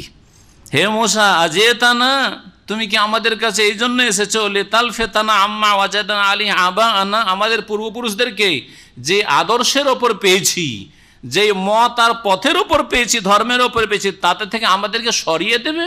তালফেতা, সরিয়ে দেবে, ফিরিয়ে দেবে, এই জন্য? আর তোমার উদ্দেশ্য কি? বুঝছি উদ্দেশ্য রাজনৈতিক, একটু চাল খেললো। রাজনৈতিক ষড়যন্ত্র বড়ই ষড়যন্ত্র। যারা রাজনীতি করে ওদের যে দেমাগ যে কাজ করে, ষড়যন্ত্র আর চক্রান্ত, তো আশ্চর্য হয়ে যাবেন যে আপনার কল্পনা ওখানে পৌঁছবে না যে কীরকম ষড়যন্ত্র এরা করতে পারে। এটা হচ্ছে রাজনীতি, হ্যাঁ, পলিটিক্স। কি ওয়াতাকুনা লাকুমাল কিবরিয়া ফিল আরজে, আর তোমার আধিপত্য কায়েম হয়ে যাক এই মিশরের দেশে, এটাই উদ্দেশ্য। আমাদেরকে সরিয়ে দিবে, ক্ষমতাচ্যুত করবে, আর তুমি ক্ষমতা দখল করবে, এই জন্য তুমি এসেছো। এ কথা বললে তখন যতগুলি মন্ত্রী আছে আর প্রধানগুলি নেতা মাথা সব আছে, ছাড়বে? হ্যাঁ, শেষ করে দিবে। এটা হচ্ছে উদ্দেশ্য ফেরাউনের আর ফেরাউনের অনুসারীদের। ওমা নাহনু লাকুমা বিমুমিনিন, তোমরা যে দুই ভাই যে সব কথা বলছে, এসব কথা আমরা বিশ্বাস করি না, মানব না। ওয়াকালা ফিরাউন ইতুনি বিকুল্লি সাহিরিন আলিম। এখানে ঘটনাকে সংক্ষেপ করে দেওয়া হয়েছে। যখন মুসা আলাইহিস সালাম দাওয়াত দিলেন ফেরাউনকে, নম্র ভাষায়, আল্লাহ নরম ভাষায় দাওয়াত দিতে বললেন, দুই ভাই গেলেন, দাওয়াত দিলেন, কিন্তু মানতে রাজি না। মেলা কথা হইল, কে রব, কে কিছু, এগুলো বিভিন্ন সুরায় তহাতে রয়েছে, সুরায় আরাফে রয়েছে, সুরায় শুআরাতে রয়েছে, সুরায় কাসাসে রয়েছে, বিভিন্ন ঘটনাগুলি বিভিন্ন জায়গায় ছড়িয়ে রয়েছে, তো সুরায় নামলে রয়েছে। তারপরে মুসা আলাইহিস সালামকে চ্যালেঞ্জ করলো ফেরাউন যে ঠিক আছে, তোমার যে জাদু, তো জাদুর প্রতিযোগিতা হবে, জাদুর লড়াই হবে, লড়াইয়ে যে জিততে পারে, আমরা যদি জিততে পারি তো দেখা যাবে তোমাকে যা শাস্তি দেওয়ার দেব। এই লড়াই শুরু হলো। লড়াই কি হলো? লড়াইয়ে গিয়ে জাদুকররা হারলো। জাদুকররা সকালে জাদুকর হেসছিল, আর সন্ধ্যাবেলা কালেমা পড়ে সব মুসলিম হয়ে গেল। সকালবেলা যদি মারা যেত কুফুর অবস্থায় জাহান্নামী হয়ে মারা যেত, সন্ধ্যাবেলা জান্নাতি হয়ে গেল। দেখেন আল্লাহ পাকের রহমত। জাদুকরদের উপর আল্লাহ পাকের রহমত হলো, কারণ তারা চেষ্টা করেছে, আল্লাহ পাক তাদের জীবনে বরকত দিয়েছে, ইমানে তৌফিক দিয়েছে। কিন্তু ফিরআউন তাগুত অবাধ্য হয়েছে, অহংকার প্রদর্শন করেছে, অহংকারকে আল্লাহ পাক রব্বুল হেদায়েত দান করেন নাই। আল্লাহ বলছেন ওয়াকালা ফিরআউন ইতুনি বিকুল্লি সাহিরিন আলিম। ফিরআউন বলল, আমার কাছে নিয়ে আসো। তার সংসদের লোকদেরকে, প্রধানদেরকে বলল যে আমার কাছে নিয়ে আসো প্রত্যেক পণ্ডিত জাদুকরকে, বড় বড় জাদুকরগুলোকে নিয়ে আসো। ফালাম্মা যা সাহারাতু, যখন জাদুকররা আসলো, কাল আল্লাহ মুসা, জাদুকররা আসার পরে আরও মেলা কথা রয়েছে, এখানে সংক্ষেপ করে দেওয়া হয়েছে। প্রথম কথা, জাদুকররা এসে বলল ফেরাউনকে যে আচ্ছা বাদশাহ নামদার বলেন, আমরা যদি জিতে যাই তো আমরা কি পাবো আপনার কাছে? আরে ওয়াইন্নাকুম ইযান লামিনাল মুকাররাবিন, তোমরা আমার খাস বিশেষ লোক হয়ে যাবে, আমার আপনজন তোমরা হয়ে যাবে, আর তোমাদের এত পেরেশানি করতে হবে না, খুব সুখে খাবে তোমরা। তারপরে মুসা আলাইহিস সালাম মেয়ের সাথে কথা হইলো, হ্যাঁ, যে কে আগে নিক্ষেপ করবে, আপনার জাদু আপনি ছাড়বেন? সে জাদুকর বল না, আমরা ছাড়বো। কোনটা, কে আগে ছাড়বে, জাদু দেখাবে? তখন মুসা আলাইহিস সালাম বলছে বাল আনতুম আলকু, হ্যাঁ, বাল আলকু আনতুম, তোমরাই নিক্ষেপ করো। এইখানে সংক্ষেপ করে দিয়ে ওই কথাগুলি নেই, যে আপোষে যে কথোপকথন হলো সেগুলি নেই। কাল আল্লাহ মুসা আলাইহিস সালাম তাদেরকে বললেন আলকু মা আনতুম মুলকুন, তোমরা কি নিক্ষেপ করার নিক্ষেপ করো। তারা বড় বড় রশি নিয়ে এসেছিল আর লাঠি নিয়ে, ফাইজা হেবালুহুম ওয়া আইসিয়ুহুম ইউখাইয়ালু ইলাইহি মিন সিহরিহিম আন্নাহা তাসআ। তাদের বড় বড় রশিগুলি আর লাঠিগুলি দেখে মনে হয় ইউখাইয়ালু, তাহলে আসলে সাপ হয়ে যায়নি। ইউখাইয়ালু ইলাইহিম মিন সিহরিহিম, জাদুর কারণে তাদেরকে দেখে মনে হচ্ছিল, তাদের দেখে কি মনে হচ্ছিল? মনে হচ্ছিল, তার মানে এটা হচ্ছে নজর বন্ধ করে দেওয়া। আসলে ওগুলো রশি আছে আর লাঠি হয়ে আছে, কিন্তু দেখে মনে হচ্ছে কি আন্নাহা তাসা, বড় বড় সাপ হয়ে দৌড় দিয়ে আসছে খাওয়ার জন্য। মুসা আলাইহিস সালাম বললেন আলকু মা আনতুম মুলকুন, তোমরাই ফেলো। ফালাম্মা আলকাও, তারা যখন নিক্ষেপ করলো, কালা মুসা আলাইহিস সালাম তখন বললেন যে আরে তোমাদের তো জাদু, আর আমার তো আর জাদু না, সুতরাং এখানে লড়াইয়ের তো কোনো প্রশ্নই উঠে না। আমার তো আল্লাহর পক্ষ থেকে কুদরতি মুজিজা, অলৌকিকত্ব। মুজিজ মানে হারিয়ে দেনওয়ালা, এ তো হারিয়ে দেবে তোমাদেরকে। আজাজা ইউজাজ, এজাজ মানে যে হারিয়ে দিতে পারে মুজিজ। হ্যাঁ, তো মুজিজা এই জন্যই বলা হয় যে মুজিজার সামনে সারা পৃথিবীর সমস্ত শক্তি হার মানতে বাধ্য, হার মানতে।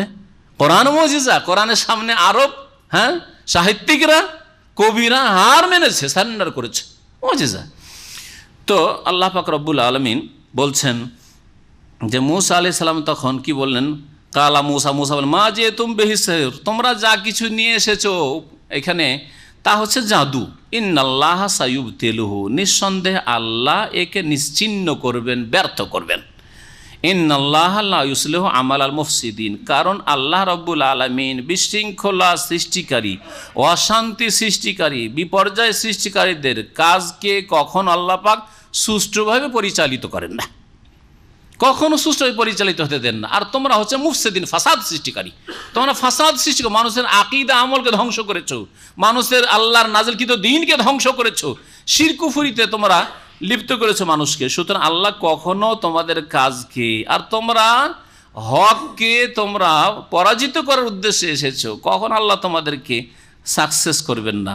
ওয়ায়ুহিক্কুল্লাহুল হাক্কা বিকালিমাতিহি, এবং আল্লাহ পাক রব্বুল আলামিন সত্যকে প্রতিষ্ঠিত করবেন তার কথার দ্বারা, তার বাণীর দ্বারা, কুন হও দিয়ে, বিকালিমাতিহি।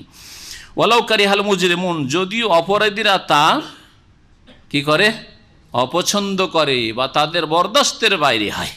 মুজরিমিন এখানে কাকে বলা হয়েছে? ফেরাউন এবং ফেরাউনের সহযোগীদেরকে, সভাসদদেরকে বলা হয়েছে। এখানে একটি কথা বলবো, সেটা হচ্ছে যে এই আয়াতের অংশটুকু মুখস্থ করার চেষ্টা করবেন। জি, সেটা হচ্ছে কালা মুসা, মুসার পরে মা যে তুম বেহিস সেহরো ইন্নাল্লাহ সায়ুবতিলহু ইন্নাল্লাহ লা ইউসলিহু আমাল আল মুফসিদিন। এইটুকু পড়ে যদি কারো সম্পর্কে সন্দেহ হয় যে একে জাদু করা হয়েছে, বান মারা হয়েছে, এলাজ করেন, দম করেন, তার উপরে দম করেন বা তেলে পানিতে বা ইত্যাদিতে দম করিয়ে তাকে ব্যবহার করতে দেন, তার খাদ্যতে দম করে দেন। এই রকমই আরও উল্লেখ করেছেন একজন তাবি, কেউ যদি রাত্রে এই আয়াতের অংশটুকু পড়ে শুয়ে যায় তাহলে সেহের তার ওপর জাদু আসার করতে পারবে না, জাদুর প্রতিক্রিয়া হবে না। সকাল সন্ধ্যার জিকির আজকার করলেই হেফাজত থাকবেন জাদু থেকে, এটাও মনে রাখেন। সকাল সন্ধ্যার জিকির আজকার করবেন, 5 ওয়াক্ত নামাজের পরে জিকির আজকারগুলি করবেন, তাহলে জাদু আপনার কাজ করবেন, জাদু খাটবে না। জাদু করলে জাদু আসতে পারবে, লাগবে না। কারণ শয়তান সুযোগে থাকে, সবসময় শয়তান, জিন শয়তান হামলা করতে পারে না। জিন শয়তান কখন হামলা করে? কয়েকটি অবস্থায় হামলা করে, আমার জাদুর চিকিৎসার যে বইটি আছে তাতে উল্লেখ করা আছে। যে তো এই অবস্থাগুলি থেকে বাঁচতে হবে। বড় গুনহাতে ডুবে আছেন, নাপাকিতে ডুবে আছেন, আর এই রকমই খুব রাগান্বিত হয়ে গেছেন, আর ছবি আবার পাপের মাঝখানে আপনি অবস্থান করছেন ইত্যাদি, এরকম বাড়িতে ছবি না থাকে, কুকুর না থাকে, এসবগুলি থেকে বেঁচে থাকবেন।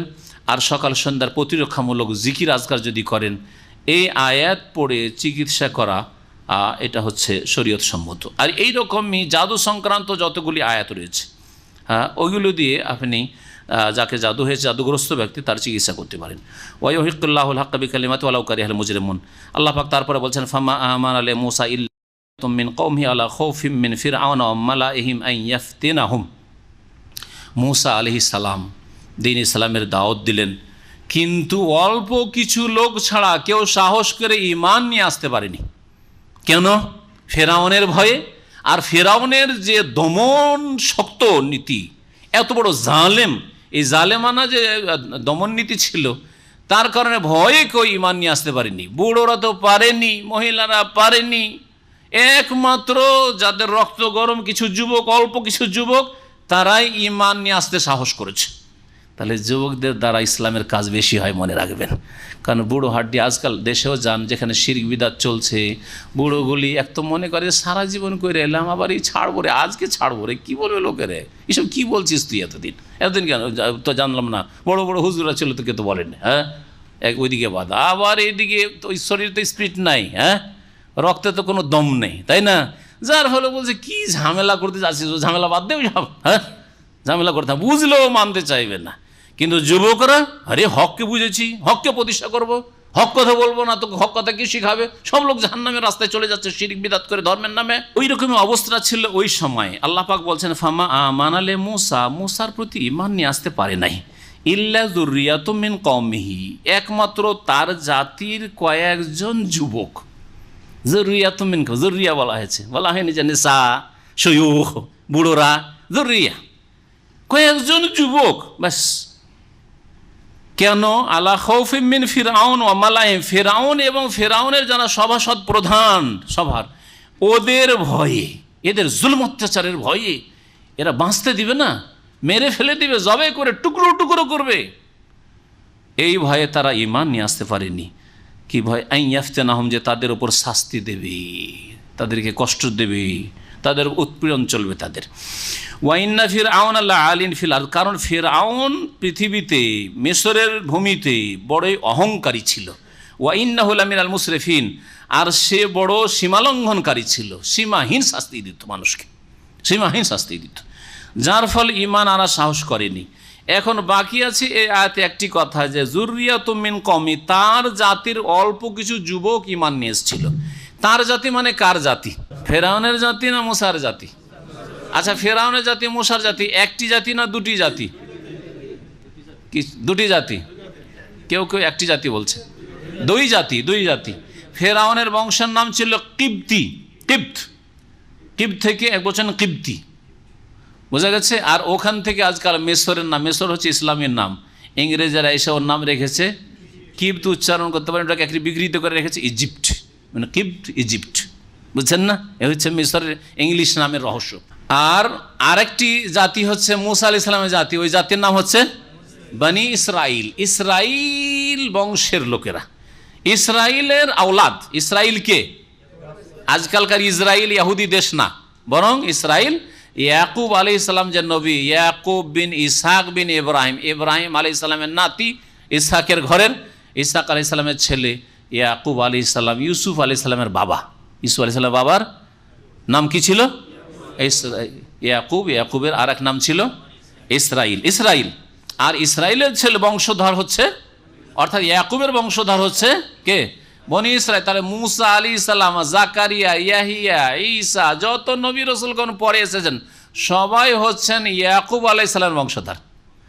আর ইয়াকুব আলাইহিস সালাম যেহেতু ইব্রাহিম আলাইহিস সালামের বংশধর, সুতরাং এইসব নবী, ইসহাকের দিক থেকে হোক যতগুলি নবী এসেছেন বনি ইসরাইল নবী, অথবা ইসমাইলের দিক থেকে মুহাম্মদ রাসূলুল্লাহ সাল্লাল্লাহু আলাইহি ওয়াসাল্লাম, সকলেই ইব্রাহিম আলাইহিস সালাম আওলাদ। তাহলে নবী রাসূলগণের যে লিস্টে আমরা দেখি, ইব্রাহিমের পরে যত নবী রাসূল এসেছেন সবাই ইব্রাহিমের বংশের, আলাইহিমুস সালাম জামিয়ান। কি বলছিলাম? তাহলে দুটো জাতি, তাই না? তখন এখানে যে আমরা তরজমা করলাম, ফামা আমান আলে মুসা, মুসার ওপর ঈমান নিয়ে আসতে পারিনি, ইল্লা যুররিয়াতুম মিন কওমি, তার জাতির অল্প কয়েকজন যুবক ছাড়া কেউ, আলা খাউফি মিন ফিরাউন, ফিরাউন আর ফিরাউনের সভাসদদের ভয়। তো এই তার জাতির কিছু যুবক, কার জাতির? ফেরাউনের জাতির না মুসার জাতির? কারা ফেরাউনের জাতির বলছেন? ফেরাউনের জাতির অল্প হাত। কারা মুসার জাতির বলছেন? মুসার জাতির অনেক হাত উঠছে, মাশাআল্লাহ। এই আয়াতের তাফসিরে দ্বিমত রয়েছে, আয়াতের তাফসিরে দ্বিমত রয়েছে। একদল বলছেন যেহেতু এখানে উল্লেখিত হয়েছে যুররিয়াতুম, তার কওমের আগে মুসার নাম উল্লেখ, ফেরাউনের নাম কাছে উল্লেখ নেই, কিন্তু যখন মুসার নাম উল্লেখ হয়েছে আয়াতে, তাহলে মুসার জাতির অল্প কিছু যুবকই একমাত্র ঈমান নিয়ে এসেছিল। এটা হচ্ছে একটা তাফসির এক দলের। তার মানে বোঝা যায় যে মুসা আলাইহিস সালামের বংশের বনি ইসরায়েলের অধিকাংশ লোকই ফিরআউনের জুলমের ভয় ঈমান নিয়ে আসেনি, এটাই না অর্থ হবে। কিন্তু ইবনে কাসির রহমতুল্লাহ আলাইহি এই ব্যাখ্যার, এই তাফসিরের শক্ত বিরোধিতা করেছেন। অল্প কিছু লোক ইবনে কাসিরের সাথে আপনারা ছিলেন যে ফিরআউনের জাতি। তিনি বলছেন যে মুসা আলাইহিস সালামের বনি ইসরায়েল তো এমনি মজলুম জাতি ছিল, তাদের পুরুষদেরকে খুন করা হইতো, হ্যাঁ ফেরাউন খুন করতো, আর মহিলাদেরকে দাসী পরিণত করা হইতো, শিশুদেরকে দাস বাঁচতে দিত না প্রথম কথা, তো গোলামির জীবন কাটাচ্ছিল। তো ওরা তো অপেক্ষায় ছিল যে আল্লাহ কোনো নবী যদি পাঠাতেন তার মাধ্যমে আমরা মুক্ত হইতাম। তো এই ইন্তজারে যখন ছিল, তাহলে মুসা আলাইহিস সালাম আসতেই তো তারা ঈমান নিয়ে এসেছে সকলে, বুঝতে পারছেন? তাহলে সকলে তো বনি ইসরায়েলরা ঈমান নিয়ে এসেছে কার ওপর? মুসা আলাইহিস সালামের ওপর। এই জন্য ইবনে কাসির রহমতুল্লাহ আলাইহি তাফসীর ইবনে কাসিরের যে মুফাসসির, তিনি বলছে যে না, এখানে যুররিয়াতুম মিন কওমি, যদিও এখানে ফিরআউন একটু আগে উল্লেখিত হয়েছে, কিন্তু মিন কওমি ফিরআউন, ফিরআউনের বংশের কেউ ঈমানে, আমি কিন্তু বিশ্বাস করি না, আমি দেশের রাজা, আমি বিশ্বাস করি না, মিথ্যুক মনে করছি এই মুসাকে, হারুনকে, তোরাও বিশ্বাস করবি না, কেউ যদি ইসলাম গ্রহণ করিস তো তোদের কাউকে রাখবো না, শক্তবাণী। যার ফলে ভয়ে কেউ ঈমান নিয়ে আসতে পারেনি। ইল্লা যুররিয়াতুম মিন কওমি, মাত্র কয়েকজন যুবক আর একজন তার বিবি আসিয়া রাদিয়াল্লাহু আনহা রাহিমাহুল্লাহ। আসিয়া কার বিবি? ফেরাউনের বিবি। কিন্তু আসিয়া ইসলাম গ্রহণ করেছিলেন না করেননি? আসিয়া তো বনি ইসরায়েলের মহিলা ছিলেন না, হ্যাঁ কিপ্তি বংশের মহিলা ছিলেন, ফেরাউনের বংশেরই তিনি। আর কিছু যুবক যাদের কথা উল্লেখ তাফসীর কিতাবাদিতে উল্লেখ করা হয়েছে, আর ফেরাউনের মেয়েদের যেই খাদেমা চিরনি করতো, যে দাসী চিরনি করতো, মাসে তত ফেরাউন, সেই ইমান নিয়ে এসেছিল। আর ওই কালা রজুল মমিন মিন আলে ফিরাউন, সূরা মুমিনে রয়েছে যে একজন মমিন লোক এসে একদম ইমানকে লুকিয়ে রেখে, তাও জানতে দেয়নি যে সে মুসলমান হয়েছে। হ্যাঁ, ফেরাউনের ভয়ে এসে মূসাকে বলছে, মূসা তোমাকে মারার জন্য ইন্দাল মালা ইয়াতামিরুনা বিকা, ষড়যন্ত্র চলছে, পরামর্শ হচ্ছে যে তোমাকে ধরবে এক্ষুনি, আসামি কোথায়, তাড়াতাড়ি তুমি পালাও। হ্যাঁ, ওই যে ভুল করে একটা ঘুষি মারাতে লোকটা মারা গেছিল, ওই ঘটনাতে আছে না নেই? ওখানেও আছে, আর তারপরে এতেও আছে, আতাকতুলনা জানিয়া রাব্বি আল্লাহ, এইভাবেও আছে। তো যাই হোক, মূসা আলাইহিস সালাম ফেরাউনের বংশের কয়েকজন যুবক আর ওই মহিলা দুজনের নাম আসছে, এরাই ইসলাম গ্রহণ করেছিল, এই একটা তাফসির। আর একটা তাফসির হচ্ছে যে না, এখানে বোঝানো হয়েছে যে বনি ইসরায়েলের অল্প কিছু লোক, একটি তো বনি ইসরায়েলের অল্প কিছু লোক ঈমান নিয়ে এসেছিল, কিন্তু শেষখানে যখন মূসা আলাইহিস সালাম মিশর ছেড়ে রাতারাতি বেরিয়ে গেলেন, তখন তার সাথে সকল বনি ইসরায়েলি ছিল, সকলে বনি ইসরায়েল ছিলেন। তবে সহি মনে হচ্ছে আল্লাহু আ'লাম যে বনি ইসরায়েলরা সকলে মূসা আলাইহিস সালামকে মেনেছিল, কারণ আরেকটি আয়াত প্রমাণ করে যে সূরা আরাফে রয়েছে যে মূসা আলাইহিস সালামের কাছে বড় আক্ষেপ করে অধৈর্য হয়ে তার জাতির লোকেরা বলছে যে মূসা উযিনা মিন কাবলি আন তাতিয়ানা ওয়া মিন বাদি মা জিতানা, মূসা আর কতদিন কষ্ট করব গো মূসা, হে মূসা, হে নবী, কতদিন আর এই জুলম অত্যাচার সহ্য করবো, বরদাস্ত করবো। উযিনা মিন কাবলি আন তাতিয়ানা, আপনার আসার পরেও আমাদের উপরে এরকম জুলম অত্যাচার হয়েছে, নির্যাতন হয়েছে। ওয়া মিন বাদি মা জিতানা, আপনি আসার পরে আমাদের জুলমের অবসান ঘটলো না, আমাদের ওপর যেই চলছে অত্যাচার আর উৎপীড়ন চলছে তাও হালকা হইল না, কতদিন আর বরদাস্ত করব, অধৈর্য ওরা হয়ে গেছে। তখন তিনি কি আশ্বাস দিয়েছেন, আসা রব্বুকুম আইয়ুহলিকা আদুওয়াকুম, হ্যাঁ অচিরেই তোমাদের দুশমনকে আল্লাহ ধ্বংস করবেন, ওয়াস্তাখলিফাকুম ফিল আরজ, আর পৃথিবীতে তোমাদেরকে খেলাফত দান করবেন, আল্লাহ তোমাদেরকে প্রতিষ্ঠিত করবেন। ফায়ানজুরা কাইফা তা'মালুন, তারপরে আল্লাহ আবার দেখতে চাই যে তোমরা আবার কি করছো, তোমরা কি আবার ফেরাউনের রাস্তা, পাপীদের রাস্তা নিচ্ছ নাকি, আল্লাহ ওটাও দেখবেন তোমাদের। জি, এ থেকে বোঝা যায় যে বনি ইসরায়েলরা তারা ইসলাম সকলে গ্রহণ করেছিল, আর ফেরাউনের বংশের অল্প কিছু লোক তারা ঈমান নিয়ে আসতে পেরেছিল, বাকি লোকেরা ভয়ে কেউ ঈমান নিয়ে আসেনি, ধ্বংস হয়েছে, কাফেরগুলো সব ধ্বংস হয়েছে যারা ফেরাউনের সাথ দিয়েছে ডুবে। এখান থেকে ইনশাআল্লাহ তাআলা আগামী সপ্তাহে আমাদের তাফসীর শেষ হয়ে যাবে। ওয়া সাল্লাল্লাহু আলা নবিয়িনা মুহাম্মদ ওয়া আলা আলিহি ওয়া সাহবিহি।